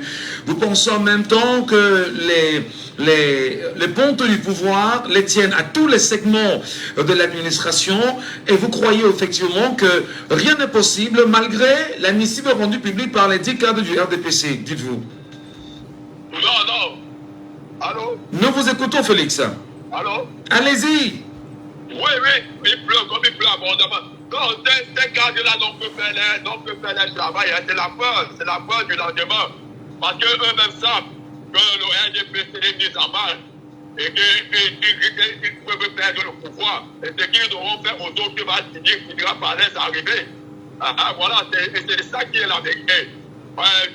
C'est seulement comment nous allons gagner les élections. le peuple va prendre sa victoire. Mais comment faire pour pouvoir installer le champion qui le peuple va choisir à écouter? Sans passer par ces gens-là. Ce sont eux qui sont à écouter, mon frère. Ce sont eux, je dis que tu ne peux pas être une élite là-bas à écouter. Pour contrôler la sécurité là-bas. Porter les armes là-bas, ça avec des lances petits d'Anga. Et c'est ça le véritable problème. Mais je voudrais quand même vous rappeler que porter l'arme, effectivement, l'arme c'est pour sécuriser le pays dans sa globalité. La responsabilité dévolue au chef de l'État sur la question de la sécurité des biens des personnes doit être garantie, mais seulement rappeler également aux porteurs d'armes, peut-être pour renchérir, c'est qu'on est là pour servir le peuple et non servir les intérêts. Mais seulement si on vous entend très bien, l'impression qu'on a, c'est que les porteurs d'armes serviront les intérêts communautaires et non servir l'intérêt collectif du peuple camerounais. Est-ce qu'il n'y aurait pas de trahison, bien sûr, pour vous, si jamais ils prennent fin et cause derrière ce que vous dénoncez? Oui, mais... Allô? Allez-y. Allô? Allez-y, Félix, pour finir. Oui, mais les faits sont réels. C'est visible, mon frère. C'est palpable. On ne peut pas dire autrement. C'est-à-dire qu'on est là pour servir un système, servir un homme, servir une tribu, servir une ethnie, et non servir la nation. Et c'est visible, c'est ça qui est la vérité. Vous ne pouvez pas imaginer, quand on parle du tribalisme orchestré par le régime en place, vous ne voyez pas qu'Aïcho faisait la différence. Hein? Chef d'état-major, c'est la même chose. Chef de la police, la même chose. Armée de l'air, armée de terre, la gendarmerie, c'est les mêmes gens, les petits. Tous ces gens-là, ce sont eux qui ont le pouvoir, mon frère. Sans vous mentir, vous êtes même 100 dans la rue. Une seule personne tire les coups de phare. Il n'y a que les plus tenaces qui vont rester résister. Rien que le coup de feu va faire. Et ce sont ceux-là qu'on a dit que non, on ne peut pas donner ça à d'autres gens. Raison pour laquelle on les a mis des préfets, des sous-préfets. Et on dit le préfet, gouverneur, sous-préfet. Le président de qui? Le président de la République. Et 85% de tous ces gens-là sont de la même c'est les 85% et 5%. Ce sont les mêmes gens. Donc, vraiment, on a fait tout, on a nommé les ministres. Vous voyez, j'ai suivi dans une revue de presse où on disait que la Tamawa réclame un ministre. Quand la Tamawa arrête de réclamer un ministre. Non, mais c'est un faux débat. Non, attention. Il y a également une question très importante que nous devons. Je crois qu'il y a ce qu'on appelle la responsabilité journalistique. Que l'on vienne mettre à la une d'un journal, qu'une région revendique un ministre, vraiment il faut faire attention à ce genre d'informations. Il ne faut même pas en parler, pardon. C'est une absurdité à nul autre pareil parce que, effectivement, quand on le dit, l'impression que l'on a, c'est que les populations ne peuvent vivre ou ne peuvent se sentir intéressants que parce qu'on a nommé un des leurs. Non, vraiment, c'est un faux débat. Merci beaucoup, mon frère Félix, merci. Oui, Michel, donc, on a des thématiques. Vous avez vu les gens du PAM, où ont parlé des lèvres des mélancoles qui ont écrit répartis. Donc tout le monde est réparti. On a tribalisé la société camerounaise. C'est à nous de remettre la part au sang. Très bien. De dire à tous les Camerounais qu'on trouve les compétences chez les petits. Et partout d'ailleurs. Chez les Nagas. Voilà. On trouve chez les Pablés, chez les Nordiens, les anglophones. Et que aussi, on ne peut pas prendre un recrutement de 100 personnes, on va prendre 70 chez les petits, on ne prend rien chez les anglophones. Merci. C'est pour dire que les anglophones n'ont aucune compétence de ce côté-là. Merci. On veut d'équilibre régional. C'est eux qui nous ont dit parler de l'équilibre régional. Le RDPC, vous ne connaissez pas ce qu'on appelait l'équilibre régional. Mais ils ont parlé de l'équilibre régional. Merci. Mais sur le terrain, on voit plutôt le contraire. Félix, donnons la parole à quelqu'un d'autre, Félix. Donnons la parole à quelqu'un d'autre. Merci beaucoup, Félix, pour votre intervention. Et vous savez, on va se donner encore quasiment 10 minutes pour ce sujet-là, maximum. Pour ceux qui veulent bien sûr intervenir. Et, nos camarades, prenons bien sûr cet auditeur avec nous ce matin. Allô, bonjour. Good morning, Mr. Ngacho. Good morning, my dear. You are welcome this morning. What's your name, please? My name is Kevin. You said? I don't understand. Kevin. Karim.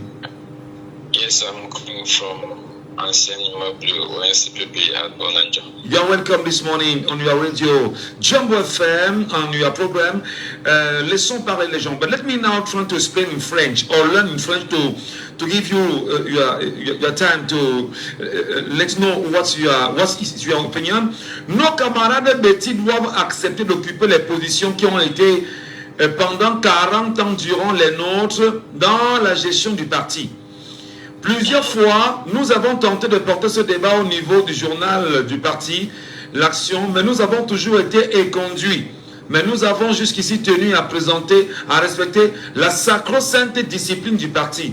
Cependant, face au mauvais vent qui souffle sur le parti pour 2025, à la volonté égoïste des clans tribaux au sommet du parti d'étouffer le seul et unique débat qui compte au regard de la grande fatigue du patron, à quelques mois de l'échéance présidentielle prochaine pour laquelle nous voyons tous qu'un certain candidat est en train de faire le maillage du territoire et de surcroît une échéance précédée par montée chaque jour perceptible de la colère populaire dans nos villes, villages, qu'atteste la mobilisation exceptionnelle pour les inscriptions sur les listes électorales. Nous avons pris sur nous de porter ce débat sur la place publique par tous les moyens possibles. Qu'est-ce que vous en dites, monsieur? What's your opinion this morning? Yes, my opinion is that first of all, when we look at the range of years in which our president is in power, it is a call of concern. First of all, I have had my elections card, and my pool of center that I used to vote is Lycée Nobel, Lycée Technique. Yes. So, first of all, I'm talking as an influential person that wants to urge change. All of us want change. As one American said, change. Yes. So, what I'm saying is, a particular tribe cannot only be in power for such a year, 42 years. For example, that's why many Cameroonians will always have that question. Why is it that we entered all offices, it's only one dialect? C'est même pas toi. And we are, you want to apply, you want to do your document, they will say, no, you hear a particular dialect. Nous sommes fatigués de ça. Donc, on veut les changer, monsieur Ngacho. Tout ce qui est là, ce que j'encourage ceux qui disent que le Camerounais doit inscrire sur la liste électorale. Ce qui est là, c'est que quand on regarde l'âge de nos présidents aujourd'hui, il est vraiment fatigué. Mais je lui encourage parce qu'il a fait le mieux.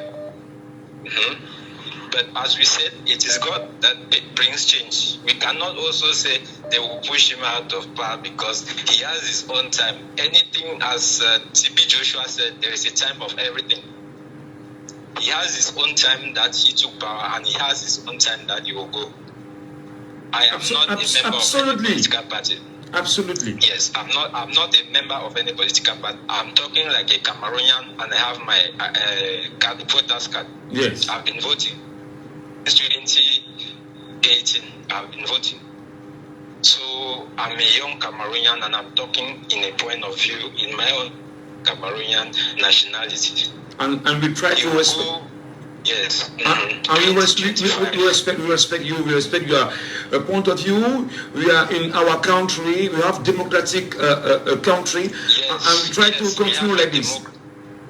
Yes. So what I'm saying is, Mr. B, the last event in France, qu'il est allé, il est en France, on a tous vu comment son. We should talk about this. We should talk about this subject or topic in the next hour, please. So you can call to give your own opinion. Okay. Thank you so much, my dear. Have a nice day. Your job, and I've been a fan of listening of your program. Thank you so much. Yes, you should also be calling the numbers in English, because we English people, we find it difficult when you're always giving the number I must do it. In English, in French. I must do it, my dear. Thank you so much. I must do it. Collected this number in the Anicet program. Ok, thank you so much. Thank you. Allez, bien évidemment, et l'auditeur me demande désormais de lire également les numéros en langue anglaise. On va finir avec Merlin. Merlin, il ne pleut pas sur toi? Il pleut là, justement, Michel. Ben, et non seulement il pleut, mais nos amis du RDPC et d'ailleurs des cadres disent que c'est très compliqué. Il faut désormais qu'on remette le pays entre les mains d'une autre tribu et que nos frères Betty ne tentent même pas et disent même que si c'est Paul Biya qui revient encore, ils vont tout gâter. Comment vous analysez ce débat-là? Vous croyez qu'ils sont sérieux ou c'est la blague? Depuis 92, ils n'ont pas dit ça, là c'est la blague. La blague. Ils ont vu le monsieur qui marchait en France là, non? Non, ouais. Sont respectueux quand même de l'âge du chef de l'État, non? C'est mon grand-père, c'est normal. Toi, tu devrais respecter. Je veux qu'il reste regarder mes fils. Il réfléchit. Moi, il doit faire quoi? Il doit dire la vérité. Mais est-ce qu'on devrait outrager son grand-père? Si le grand-père voulait qu'on le respecte, c'est que lui, il a arrêté depuis. C'est normal. Depuis le jour où on a amené un truc ici au Cameroun qu'on appelle équilibre régional. C'est la meilleure qu'on avait amené dans ce pays. Non, mais ça ne date pas d'aujourd'hui. C'est Swahili que tout ceci. Ça n'est pas d'aujourd'hui, non, Merlin? C'est ça qu'il dit, non? Depuis le jour que celui qui avait amené, non, a donné le chemin aux autres. Il y a un petit zone qui est petit comme ça. On n'atteint pas mon village de Batiam. Mais c'est eux qui dirigent le Cameroun. Eux qui dirigent le Cameroun, Michel. Si on va entrer là-bas, c'est que on va commencer à mal réfléchir pour le Cameroun. Ceux-là sont en train de... Vous voyez comme depuis on a lancé le mouvement question. Ils ont sorti l'affaire des taux, l'affaire de tout ça, c'est pour vous distraire. Non, moi je ne peux pas dormir. Si je suis dans la pluie pour venir écouter l'émission, à mon lieu de service, c'est parce que je veux tout dire que je suis en train de faire enrouler les gens. Et on va s'inscrire. Et eux, si en 2018, ils n'ont pas vu que le président était vieux, c'est aujourd'hui qu'ils voient que même si c'est franc. Les gens ont créé le mouvement biaïs, le mouvement franquiste. Hein, Michel? Oui. Non? Bien sûr.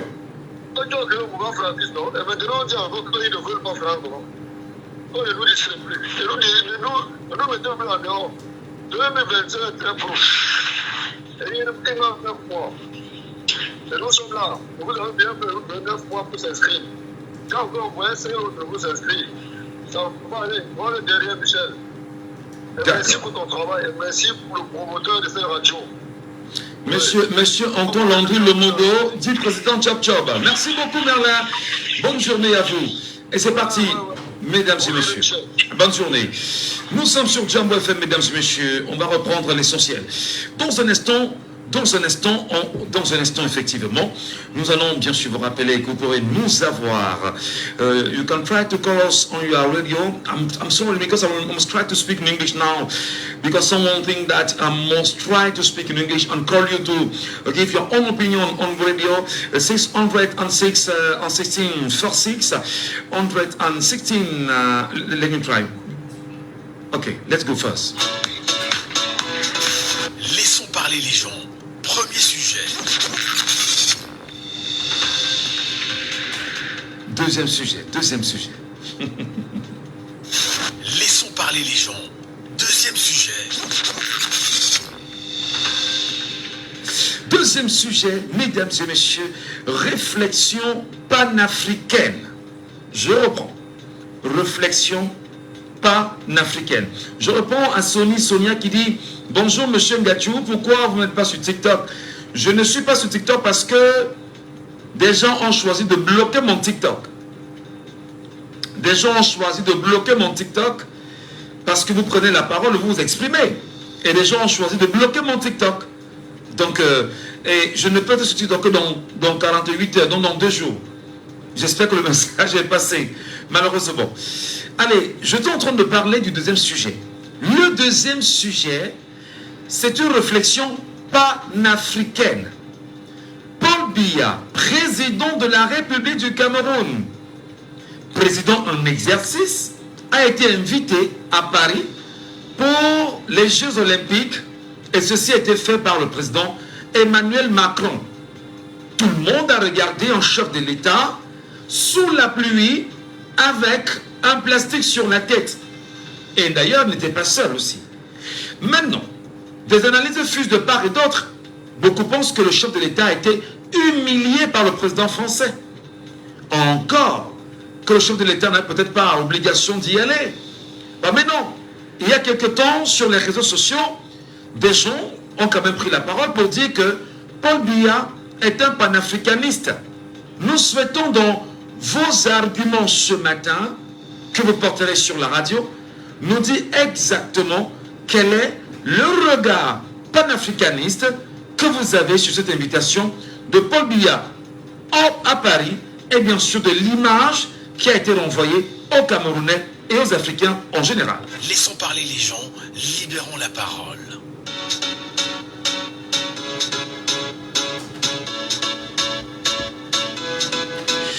Prenons l'auditeur avec nous en ligne. Allô, bonjour.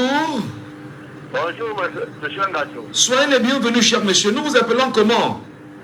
Oui, c'est Christian depuis Bonassama. Christian depuis Bonassama. Je sais qu'il plaît énormément à Douala. Alors, Christian depuis... Ça ne va pas ici, depuis au matin, depuis CMM. D'accord.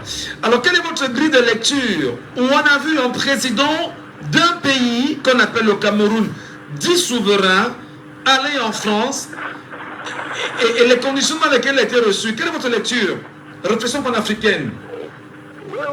Moi, je sais d'abord que l'homme blanc et l'homme français est rancunier. Par rapport à ce qui s'est passé d'abord ici chez nous, il est venu ici d'abord, lui-même s'est fait humilier par le président en lui demandant quand est-ce qu'il ira en retraite.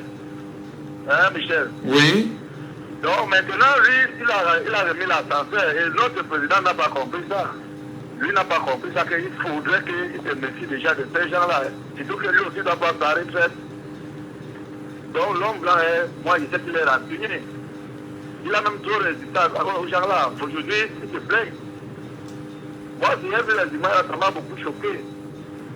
Ça m'a beaucoup choqué. Ce n'est pas à l'âge là qu'on peut mettre notre grand-père, notre arrière-grand-père sur la pluie. C'est pas normal. C'est une chose qui ne se fait même pas ici chez nous en Afrique. C'est un manque de respect total. Et moi, lui, il devait même rompre une fois les relations avec la France. Mais ce ne sont pas les vrais gens là-bas. Alors, justement, vous pensez que c'est une humiliation pour vous? Parce que le chef de l'État représente tous les Camerounais quand même. Alors pour vous, c'est le peuple camerounais qui est humilié par son chef de l'État aujourd'hui à Paris.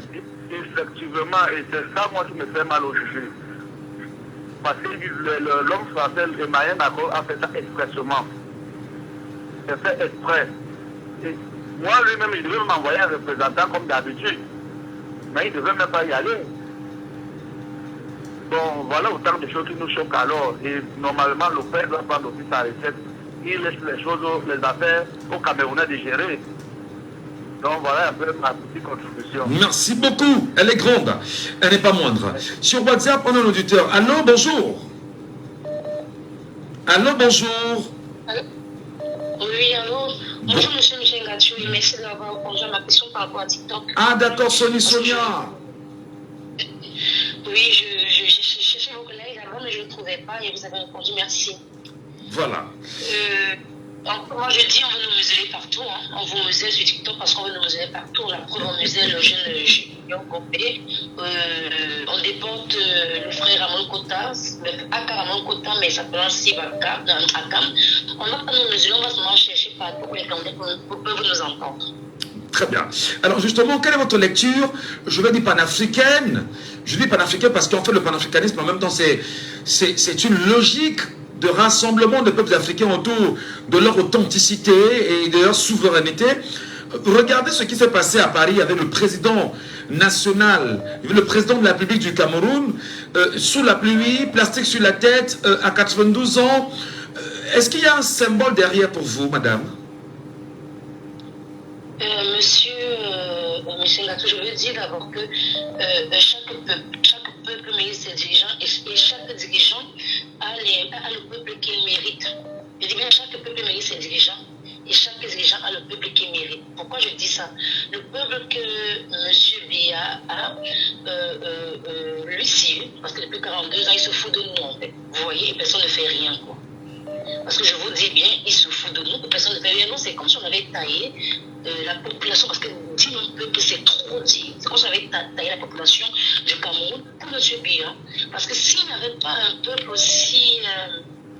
genre spectateur, quoi, autant spectateur de son destin, de sa vie, on ne savait pas dans ces conditions. Et maintenant, pour parler de sa présence au JO, là, M. Bisengatou, c'était la place des officiels. Hein. Vas-y, il n'était pas le seul, quoi. Mais moi, où ça m'appelle là, je vais parler comment pas jouer, ça m'appelle là, c'est que, voilà, monsieur, un grand-père Sardina, qui n'aime pas ses enfants. Attendez, nous sommes à la radio, et lorsque vous portez les propos, quand même, dire grand-père Sardina, ceci peut avoir un lien avec l'outrage quand même. Hein? Je vous avais dit que j'assumais beaucoup, c'était que vous avez considéré vos oui, justement, en fait, c'est que vous assumez, Sonia, nous sommes d'accord, hein? Vous assumez vos propos, nous sommes d'accord, mais seulement nous sommes à la radio. Et effectivement, des gens vont nous dire, si nous sommes sur TikTok, il n'y a pas de problème, mais là nous sommes à la radio, nous sommes en direct, et les gens vont vous dire, ben, d'accord, vous avez enfreint la loi. Alors, il y a un vidéo juridique sur TikTok, nous sommes d'accord, sur Facebook, etc. Mais là, nous sommes à la radio, soyons un peu mesurés. Je vous en prie. Allez-y, ma soeur. Quand on nous appelle les hiboux, parce qu'on dénonce, j'ai acheté les hiboux. Quand on dit les disciples de Tinga, ça veut dire ceux qui le suivent, ils assument aussi. Ouais. Et la sardine, le mot sardine existe depuis 6 ans. Et pourquoi mais c'est le grand-père de la sardine. Si on appelle des gens qui sont contre le changement des sardinats, pourquoi on ne va pas appeler le fondateur de ça? Vous avez dit que celui qui gère tout ça, le grand-père Sardina. Ben, c'est vous qui le dites. Et vous assumez vos propos, madame. Fondamentalement, l'image du Cameroun est écorchée ou pas?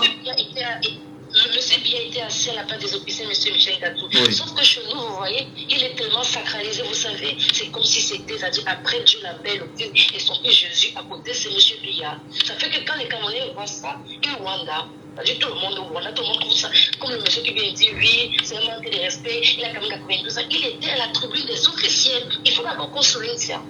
Il n'était pas le seul, il était à la tribune des officiels. Ou quand les officiels avaient dit tous les chefs d'État, machin et tout, ils étaient assis là. Maintenant, la différence que le Cameroun doit se dire, c'est que quand il y a un coup du Cameroun, par exemple, il y a 2 ans, on avait quand même renvoyé la dette de la finale de la Coupe du Cameroun parce qu'il fallait trouver un agenda, parce qu'il fallait faire ceci. Ou alors, quand ce monsieur a sorti du Cameroun, on prend la route de 5 heures, on va encore ouvrir à 20 heures. Là-bas, on nous montre qu'il est un homme. Il est un homme comme tous les autres. Les Camerounais doivent comprendre ça, que c'est un homme qui est au pouvoir au Cameroun, qui a pris le pouvoir il y a 42 ans, comme l'autre homme qui était là avant lui, M. Ayodjo. Et qu'après lui, on va venir gérer le Cameroun. Il n'est pas Dieu, il n'est pas Jésus, il n'est plus l'ange Gabriel. Moi, c'est ce que ça me montre comme image, quoi. Maintenant, moi, je suis tellement fière du challenge qui est derrière. Je suis tellement content du challenge qui est derrière. C'est peut-être mon cœur pour cette ans, mais c'est pour désacraliser et dire aux gens que le président est au service du peuple et non le contraire. Il est élu pour le peuple, pour travailler pour le peuple et non le contraire. Parce que quand on parle de l'État et de M. Biya, je vous dis bien que c'est le sacré. Et ils sont convaincus que si un jour il n'est pas là, le Cameroun va disparaître de la carte du monde, pas de l'Afrique. Du monde, ça veut dire qu'il va partir avec nous tous. Moi, c'est cette image-là, c'est-à-dire manque de respect ou pas. Il était assis à la place d'un président, comme il y avait d'autres présidents, il était là-bas. En fait, il y avait les officiels des autres pays qui étaient assis là. Pour ceux qui ne sont pas venus en tant que président, il y avait leurs représentants. Donc, les Camerounais ont vu que c'est un être humain qui peut s'asseoir quelque part. Bon, déjà ici, on vit en région parisienne, on savait déjà que l'ouverture des Justes sur la pluie. C'était déjà que c'est dit ici, les BFM, les machins, que oui, bon, qui aurait cru qu'il va pleuvoir le 26 juillet, donc c'était sûr, quoi. Que les gens seront sur la flotte. Et M. Biya était assis à la place des officiels et il n'est qu'un être humain. On a vu des images en même temps de lui sortant, je ne sais pas trop, de je ne sais où, tenu par Mvondo Ayolo, directeur du cabinet civil, soutenu hein, et par Mme Chantal Biya. Est-ce que ce type d'images ne sont pas les images en réalité qu'il faudrait peut-être mettre de côté afin au moins de protéger comme nous souhaitons, l'image du Cameroun et de montrer au moins. Qui va mettre de côté la personne qui a filmé, ou bien dans un pays on peut filmer un président. En fait, vous pensez qu'on est au Cameroun quand il y a le 20 mai, on ne prend pas le président qui est laissé les voitures. Vous pensez qu'on est au Cameroun quand le parti de la tribune de 20 mai, on cache les éléments, on ne peut pas filmer la fanfare. Vous pensez qu'on est où là? On est dans un pays libre et démocratique. Donc quand Macron marche, il plie sa chemise comme ça parce qu'il a fait marcher dans la foule à Saint-Denis ou ailleurs. Monsieur Tatu, c'est de ça qu'il s'agit. Ouais. On est pas au Cameroun, les caméras, les préférés parlent, on ne filme pas quoi. C'est en France, il est venu voir son arrière-petit-fils. Ceux qui disent qu'il est panafricain. Vous avez vu Assimi? Assimi n'était pas là, pourtant son équipe était là. Vous avez vu Ibrahim Traoré? Comme on dit que c'est lui qui a inspiré les révolutions ouest-africaines, quoi. Parce qu'il est très très panafricain, parce que ça se dit comme ça sur TikTok. Hein. C'est-à-dire, on le présente comme le plus grand panafricain. Assimi a mis ses pieds là-bas, mais toute l'équipe était là. Vous avez vu dans le gouvernement des élections maliennes, le Kumabe Tiani est devant camerounaise et j'ai crié seulement à ces 3 passages-là. Très bien. Quand j'étais kid, j'ai fait Tiani. Elle n'est qu'un être humain, nature. Voilà. Et les Camerounais ont compris que ce n'est qu'un être. Le message est passé. Le message est passé, Sonia. Merci infiniment. You are welcome this morning on your radio. Ladies and gentlemen, you are listening. Laissons parler les gens. And we think that it's very important to give your own opinion about the topic of this morning. What Pan-African reflections should be made on the invitation of Mr. Paul Biya to Paris during the University Games. Olympic Games. It's better to say Olympic Games. Official tribune. In the wind, did Macron humiliate the President Paul Biya or not? Your opinion is we are waiting your opinion. You can try to call us this morning on 674 39 79 04. You have 674 39 79 and 04. We have a caller this morning. Hello, good morning. Hello, I'm Kevin. You are welcome again. Yes, Kevin calling back. Okay, what Pan-African reflection should be made on the invitation of Mr. Paul Biya to Paris during these Olympic Games? Of course, I want to begin to say I like the ambience and the way our president has always attended all invited occasions and outings. But this one at the Olympic Games was one in which rain comes just like nature, what God has. So what I want to say is, first of all, we know Cameroon is different from France. In the white man's country, there is cameras everywhere. And the only humiliation is that in Cameroon, we know our country. As philosophy says, man, know thyself. So Cameroon is Cameroon, France is France. We cannot say Mr. Macron humiliated our president, but it was nature. It was God's call of nature that rain should fall at the time our president visited France. So what we secondly, it also showcased his overstayed in power and the image how the dates were running here and there when he was to go out to a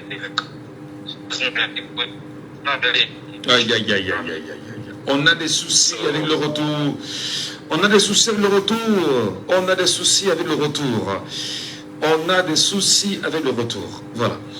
6 74 39 79 04. Bonjour.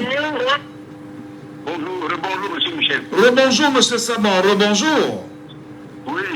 Comment vous analysez cette situation, monsieur Saban? Monsieur Michel, le président n'est pas surpris. D'abord, quand il est arrivé en France, à Paris, oui, c'est là-bas où l'humiliation a commencé. Qui l'a reçu à l'aéroport? Son accueil était comment à l'aéroport? C'est pas notre ambassadeur qui est venu l'accueillir? C'est-à-dire que c'est l'ambassadeur du Cameroun en France, précisément à Paris, qui va recevoir le président de la République du Cameroun en visite en France, invité par Macron. C'est ça, monsieur Michel. Est-ce qu'il y avait un officiel français là-bas, monsieur Michel? Ben, je vous renvoie la question. Macron et sa France doivent se méfier de nous. Parce que notre bouton de lutte de tourner le dos à la France sera pire que le Niger, le Burkina et autres. Monsieur Michel. Le président est parti en France. On avait invité Ouattara. Ouattara n'est pas parti. Le président, on n'a pas invité Paul Biya, mais on a invité le président camerounais. Il pouvait envoyer son premier ministre, ou n'importe quel, même le ministre du Sport. Il n'a pas allé se faire humilier sous la pluie avec les papiers nylon sur la tête. Monsieur Michel, il y a quelque chose que vraiment vous avez un vrai journal d'investigation. Vous devez creuser pour nous dire. Le huis clos entre Macron et Paul Biya, qu'est-ce qu'ils se sont dit? Parce que c'est que notre président est parti là-bas pour se faire adouber pour 2025. Pardon, vous êtes un grand journaliste. Pardon, qu'on nous dise ce qu'ils se sont dit. Parce que si Macron n'a pas demandé à Paul Biya de raccrocher, vraiment, c'est que Macron c'est un chef de l'État criminel. Ben attendez, qu'est-ce que... nous sommes d'accord que la mainmise française est plus que jamais présente au Cameroun. Nous sommes d'accord en même temps que la France n'a jamais quitté le Cameroun. Nous sommes d'accord que l'armée camerounaise n'est contrôlée encore par la France aujourd'hui. Nous sommes d'accord que les entreprises françaises sont investies partout au Cameroun, que la langue française est imposée, que le sous-sol camerounais appartient à la France sur les accords de la France-Afrique. Mais est-ce qu'à un moment donné, il n'y a pas lieu de sortir de ce discours qui démontre suffisamment que nous sommes faibles devant le presseur qui est l'impérialiste français? Comment pouvez-vous dire que Macron demande à Paul Biya? Attendez, mais ce n'est pas à nous, le peuple camerounais, de nous battre pour sortir de l'esclavage, M. Saban? Non, mais pour nous battre, mais quand il y a des gens qui sont à l'ECAM, qui sont à la Cour constitutionnelle... laissez les camps. Nous parlons de l'idéologie. Nous parlons de la valeur ajoutée, le combat collectif d'un peuple et même d'une Afrique qui se réunit. Comment pouvons-nous, aujourd'hui, dans une logique selon laquelle, depuis la colonisation, depuis 1884, des gens piétinent le continent africain, y compris le Cameroun, et vous nous demandez de dire à Macron qu'il faudrait... Non, ce n'est pas important. Ce que Macron et Paul Biya se sont dit reste entre eux là-bas, mais en même temps, l'idée d'un changement, d'une souveraineté africaine, pourquoi ne pas la brandir, M. Saban? On va la brandir, mais il y a des suppôts qui nous mettent toujours les genoux sur le cou. Ici au pays, regardez ce qui se passe. Et c'est quand même ne veut pas inscrire les gens. La Cour constitutionnelle est aujourd'hui. Parce que nous avons parti avec un RDPC, avec un dictat son nom. On va faire tout sortir de ça, M. Michel. C'est sauf si, bon, s'il y a une révolution, on se lève, dans le plan printemps arabe, on les chasse. Mais comme vous ne voulez pas qu'on ait une révolution dans votre radio, qu'est-ce qu'on va faire? Les leaders sont là. Et nous attendons les mots d'ordre, les tracts pour sortir, comment faire si possible, aller nettoyer les écuries du roi Ougéa. Voilà. Monsieur Michel. Merci. Merci beaucoup, Monsieur Saban. Merci beaucoup. Auditeur en ligne, justement, ce matin. Armel est avec nous. Allô, Armel, bonjour. Alors, bonjour. Bonjour, Michel. Bonjour, Michel. Quel regard vous jetez sur la visite, la toute dernière, du président Paul Biya en France, lors de ces Jeux olympiques, et l'image du chef de l'État qui, aujourd'hui, serait galvaudée? Lecture. Oui, Monsieur Michel, ma lecture personnelle, c'est que en tant que chef d'État, il n'y a rien de mal à participer ou alors à accepter à une invitation pour participer à un événement comme celui-là des Jeux Olympiques. On a vu le président camerounais en 90 être dans les tribunes et voilà, ovationner les Lions d'Ontac quand ils avaient gagné l'Argentine. On a vu le président Paul Biya et d'autres présidents participer à plusieurs événements. Il y a vraiment, personnellement, il n'y a rien de mal à voir un chef de l'État aller soutenir ses troupes. C'est pour ça d'ailleurs qu'on l'appelle le premier Camerounais. Et le premier sportif. Et le premier sportif, il faut qu'il soit premier, il faut qu'il montre l'exemple. J'aimerais donc, en même temps, le voir également accompagner les troupes, c'est-à-dire l'armée camerounaise à Bamienda. Oui, parce que c'est aussi le premier, c'est aussi le chef suprême des forces armées. J'aimerais également le voir en tant que premier magistrat, donner des ordres pour que la justice soit bien faite au Cameroun. Donc je ne trouve vraiment rien de mal à voir le président de la République Paul Biya à aller soutenir une délégation camerounaise. Mais il y a un petit mais à côté. Déjà, quand on parle de délégation camerounaise, de quelle délégation s'agit-il? On parle de 7 athlètes qui sont allés. Il y a un gros budget qui est mis derrière ce. De 6, pas 7, 6. De 6, merci pour la correction, M. Michel. Alors, ceci demande un très gros budget. Alors, un pays pauvre comme le Cameroun et très endetté ne devrait pas sortir un gros investissement pour accompagner une si petite délégation. Paul Biya pouvait se faire représenter comme plusieurs ou alors certains chefs d'État l'ont fait. Alors, on sait très bien que malheureusement, Paul Biya ne peut jamais, il ne le fera jamais, il ne refusera jamais l'invitation de M. Macron. On sait ce que représente la France. Pas pour le Cameroun, mais pour Paul Biya. Parce que pour le Cameroun, la France, vraiment, c'est la catastrophe. C'est un autre débat. Donc, mais il ne dira jamais non. On sait également que Paul Biya va profiter pour aller rencontrer Brenda et résoudre les problèmes de famille. Et ce qui est normal, en tant que papa, il doit résoudre les problèmes de famille parce qu'on sait également la catastrophe de ce côté-là. On sait également qu'il doit profiter faire ses petites courses. Et avec, Chantal, madame, elle va changer ses perruques et sa garde-robe et autres. Ils vont faire tout cela. Ceci avec l'argent du contribuable camerounais. Malheureusement, on a vu, il pleuvait sur lui. Il pleut sur tout le monde. On dit souvent, il pleut sur tous les toits. S'il pleut sur Paul Biya, il pleuvait également sur les autres acteurs, les autres chefs d'État et les autres délégations à côté. Mais est-ce qu'il devrait pleuvoir aujourd'hui sur son excellence, le chef de l'État camerounais, Paul Biya, de 23 ans? Est-ce qu'il devait pleuvoir sur lui? Est-ce qu'il devait être assis là où il était assis? Alors quand j'ai parlé au début de mes propos, je parlais du chef de l'État du Cameroun, je ne parlais pas de Paul Biya, la personne qui a 93 ans. Parce que là, il y a une grosse nuance.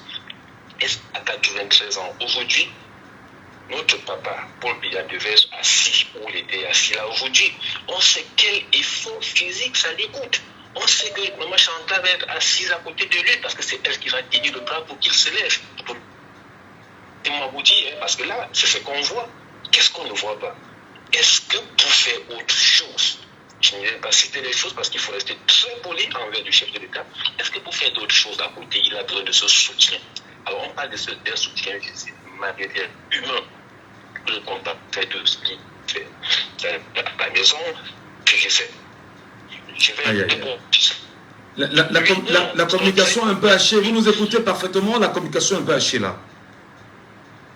J'espère que là vous m'écoutez mieux. Oui, allons-y rapidement.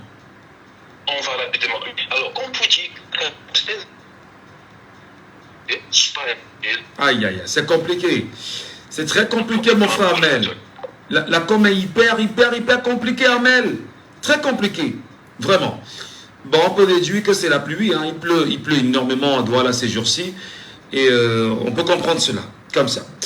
Merci de toutes les façons, mon cher frère, d'avoir intervenu. Auditeur en ligne, le bonjour.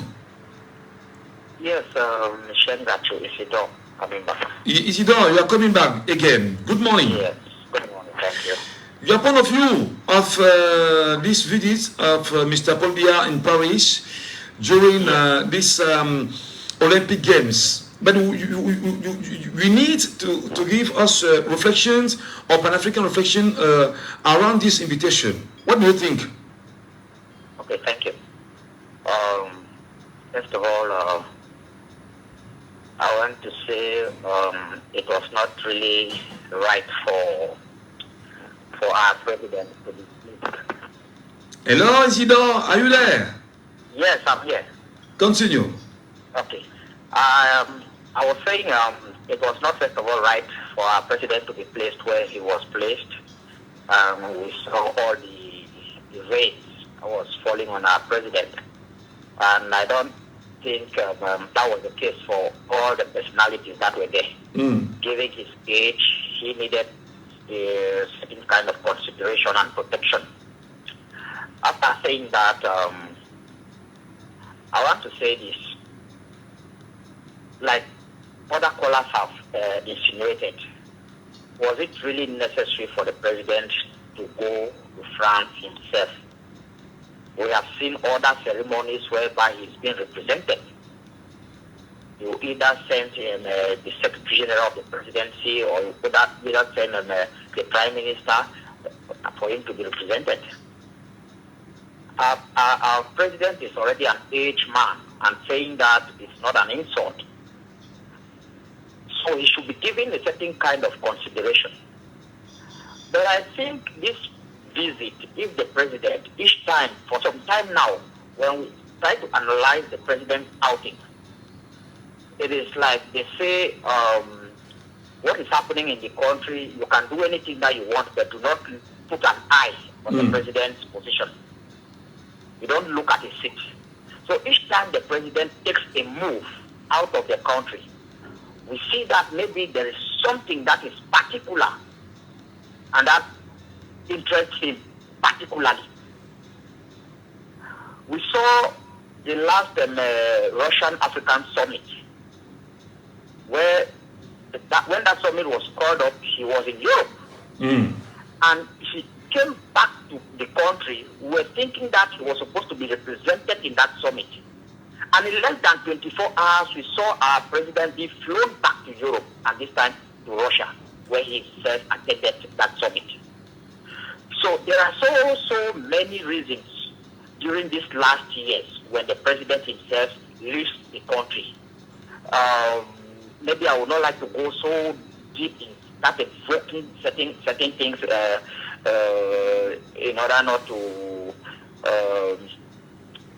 evoke maybe the communication gendarme to start calling your program and start telling you things. Thank you, Mathieu. Have a nice day. Allez, merci beaucoup. Il est avec nous en ligne. Ele Paco, bonjour. Oui, bonjour, monsieur Mistacho, bonjour. Nous espérons qu'on aura la chance de bien vous écouter, hein, parce que le réseau est très perturbé. Ele Paco, nous vous écoutons. Bienvenue ce matin. Merci. C'est très difficile de vous avoir ce matin à cause du réseau, mais bon, on va faire avec. Hein. Voilà.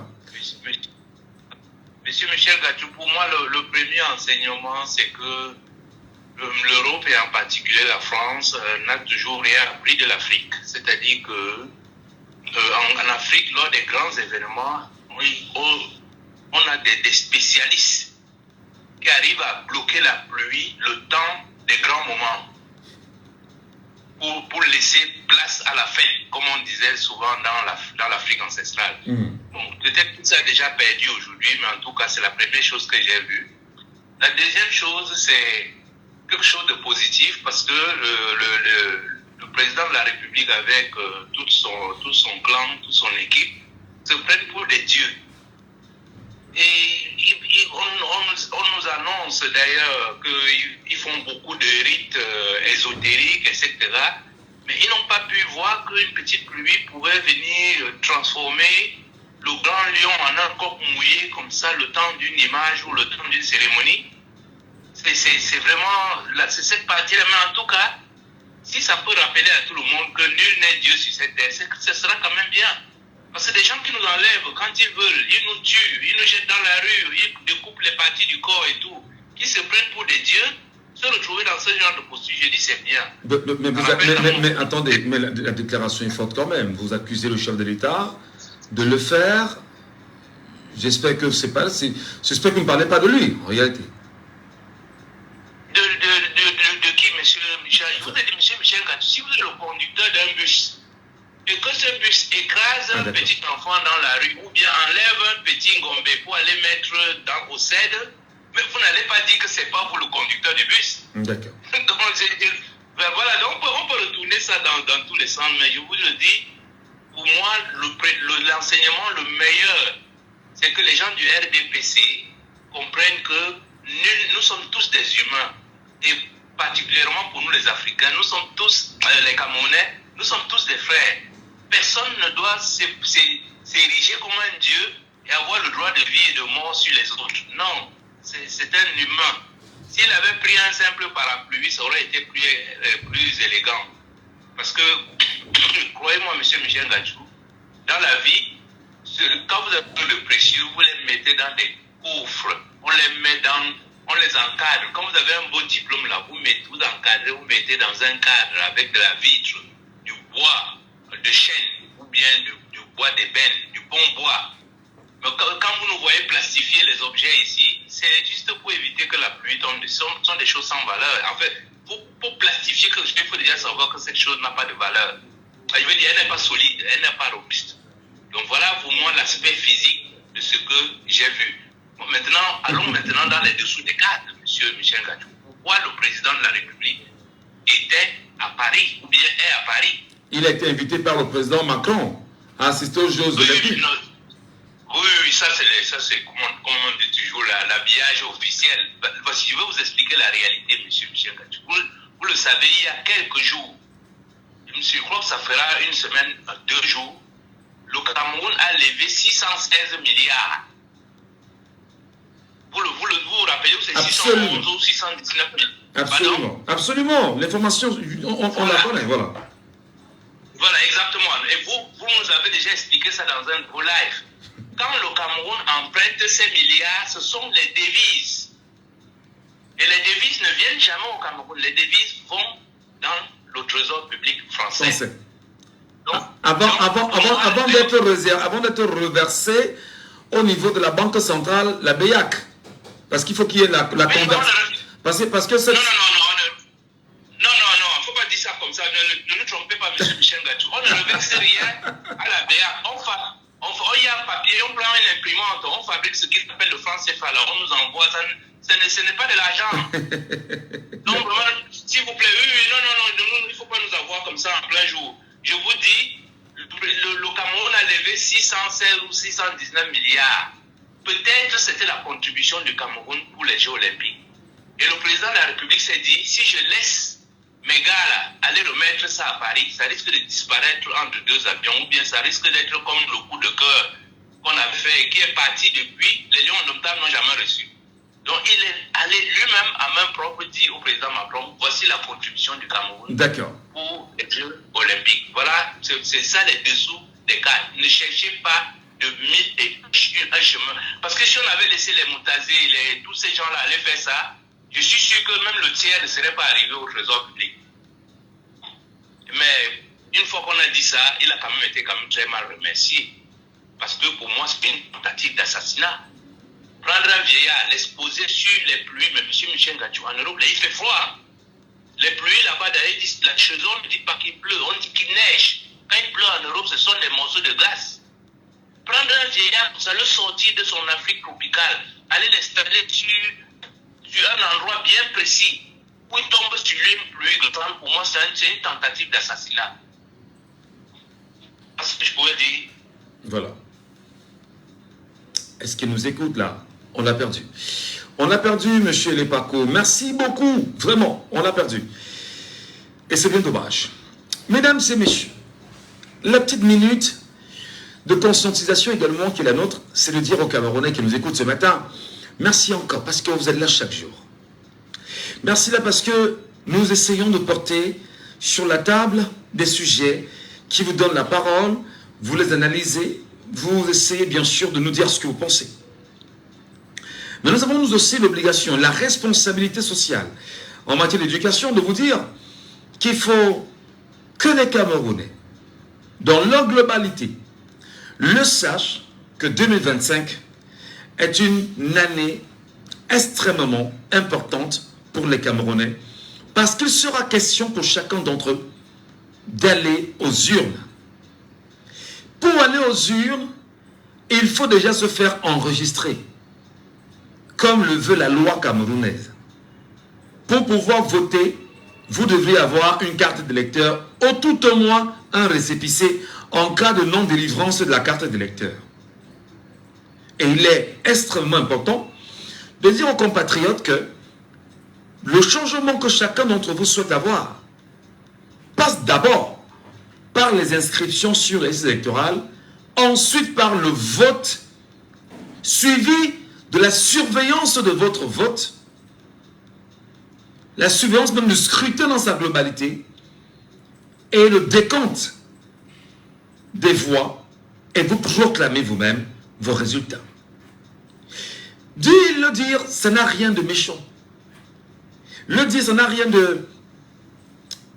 On ne tente rien de méchant ou de mauvais. Ce n'est que rappeler ce qui est déjà et ce qui doit être fait. Maintenant, nous appelons aussi à la vigilance des Camerounais en leur disant, on entend, après l'émission, souvent beaucoup d'appels aussi après l'émission, des gens qui nous appellent et qui nous disent que j'aurais voulu dire ceci, mais voilà. S'il vous plaît, essayez de faire ce que nous vous demandons depuis de longues semaines. Allez vous inscrire et en 2025, vous déciderez de l'avenir que vous voulez pour le Cameroun. Mais seulement, ce qui s'est passé à Paris, pour beaucoup, c'est une grosse humiliation parce qu'on n'était pas contraint de ramener le président de la République à Paris. Bon, si on s'en tient à ce que l'EPACO vient de dire, peut-être aussi il aurait fallu que la contribution, si jamais contribution il y en a eu, il fallait peut-être que ce soit bien encadré, que ça arrive à bon port. Mais seulement, on pouvait également trouver le moyen de constituer l'ambassadeur du Cameroun, de France ici au Cameroun, qui vient prendre sa contribution qu'il a donnée. Je dis encore, si on s'en tient à ce qu'a dit mon frère Lepaco. Dans cette logique panafricaine, le président de la République, qui est celui qui incarne le destin de 30 autres millions de Camerounais, a été humilié. Et de facto, les Camerounais ont été humiliés et les Africains ont été humiliés aujourd'hui. Parce qu'ils ont exposé aux yeux de tout le monde l'âge avancé, la fébrilité, la faiblesse même physique de l'homme, et c'est inacceptable. Nous savons déjà qu'il est faible. Nous savons déjà qu'il est faible, disons-le comme ça. Mais l'exposer encore comme ça a été le cas pour chaque Africain est pris quand même d'une certaine valeur. Nous trouvons que c'était déplacé. Mais seulement, il est libre. Il est un être humain. Il a une famille. Il a des collaborateurs. On ne peut pas faire mieux que de dire qu'il a choisi. La France, aujourd'hui, pour ceux qui savent lire, je vous inviterai toujours à aller télécharger sur les réseaux sociaux, sur Google, la charte de l'impérialisme. Je vous le dis chaque jour. Prenez au moins la peine, non? Prenez le téléphone, vous téléchargez, vous tapez sur Google, charte de l'impérialisme, vous lisez. Quand vous l'aurez lu, vous aurez compris exactement qu'est-ce que c'est que la France. Quand vous taperez également les accords de la France-Afrique, lisez, lisez, lisez. Quand vous l'aurez lu, vous comprendrez exactement ce que c'est que la France. Et aujourd'hui, vous comprendrez probablement ce que c'est que la politique internationale et comment l'impérialisme est toujours présent sur le continent africain, notamment au Cameroun. C'est pourquoi Thomas Sankara, dans son combat, disait que l'esclave, qui n'est pas capable d'assumer sa révolte, ne mérite pas que l'on s'apitoie sur son sort. Cet esclave répondra seul de son malheur s'il se fait des illusions sur la condescendance suspecte d'un maître qui prétend la franchir. Et il finira par dire que seule la lutte libère. Et nous vous disons, si vous ne faites pas la politique va vous faire. Et au pire des cas, la politique telle qu'elle est faite au Cameroun ne va que vous broyer comme c'est le cas depuis 1960. Et bien avant. À demain. C'était Laissons parler les gens, que vous pourrez réécouter en podcast sur notre page Facebook Jambo FM 91.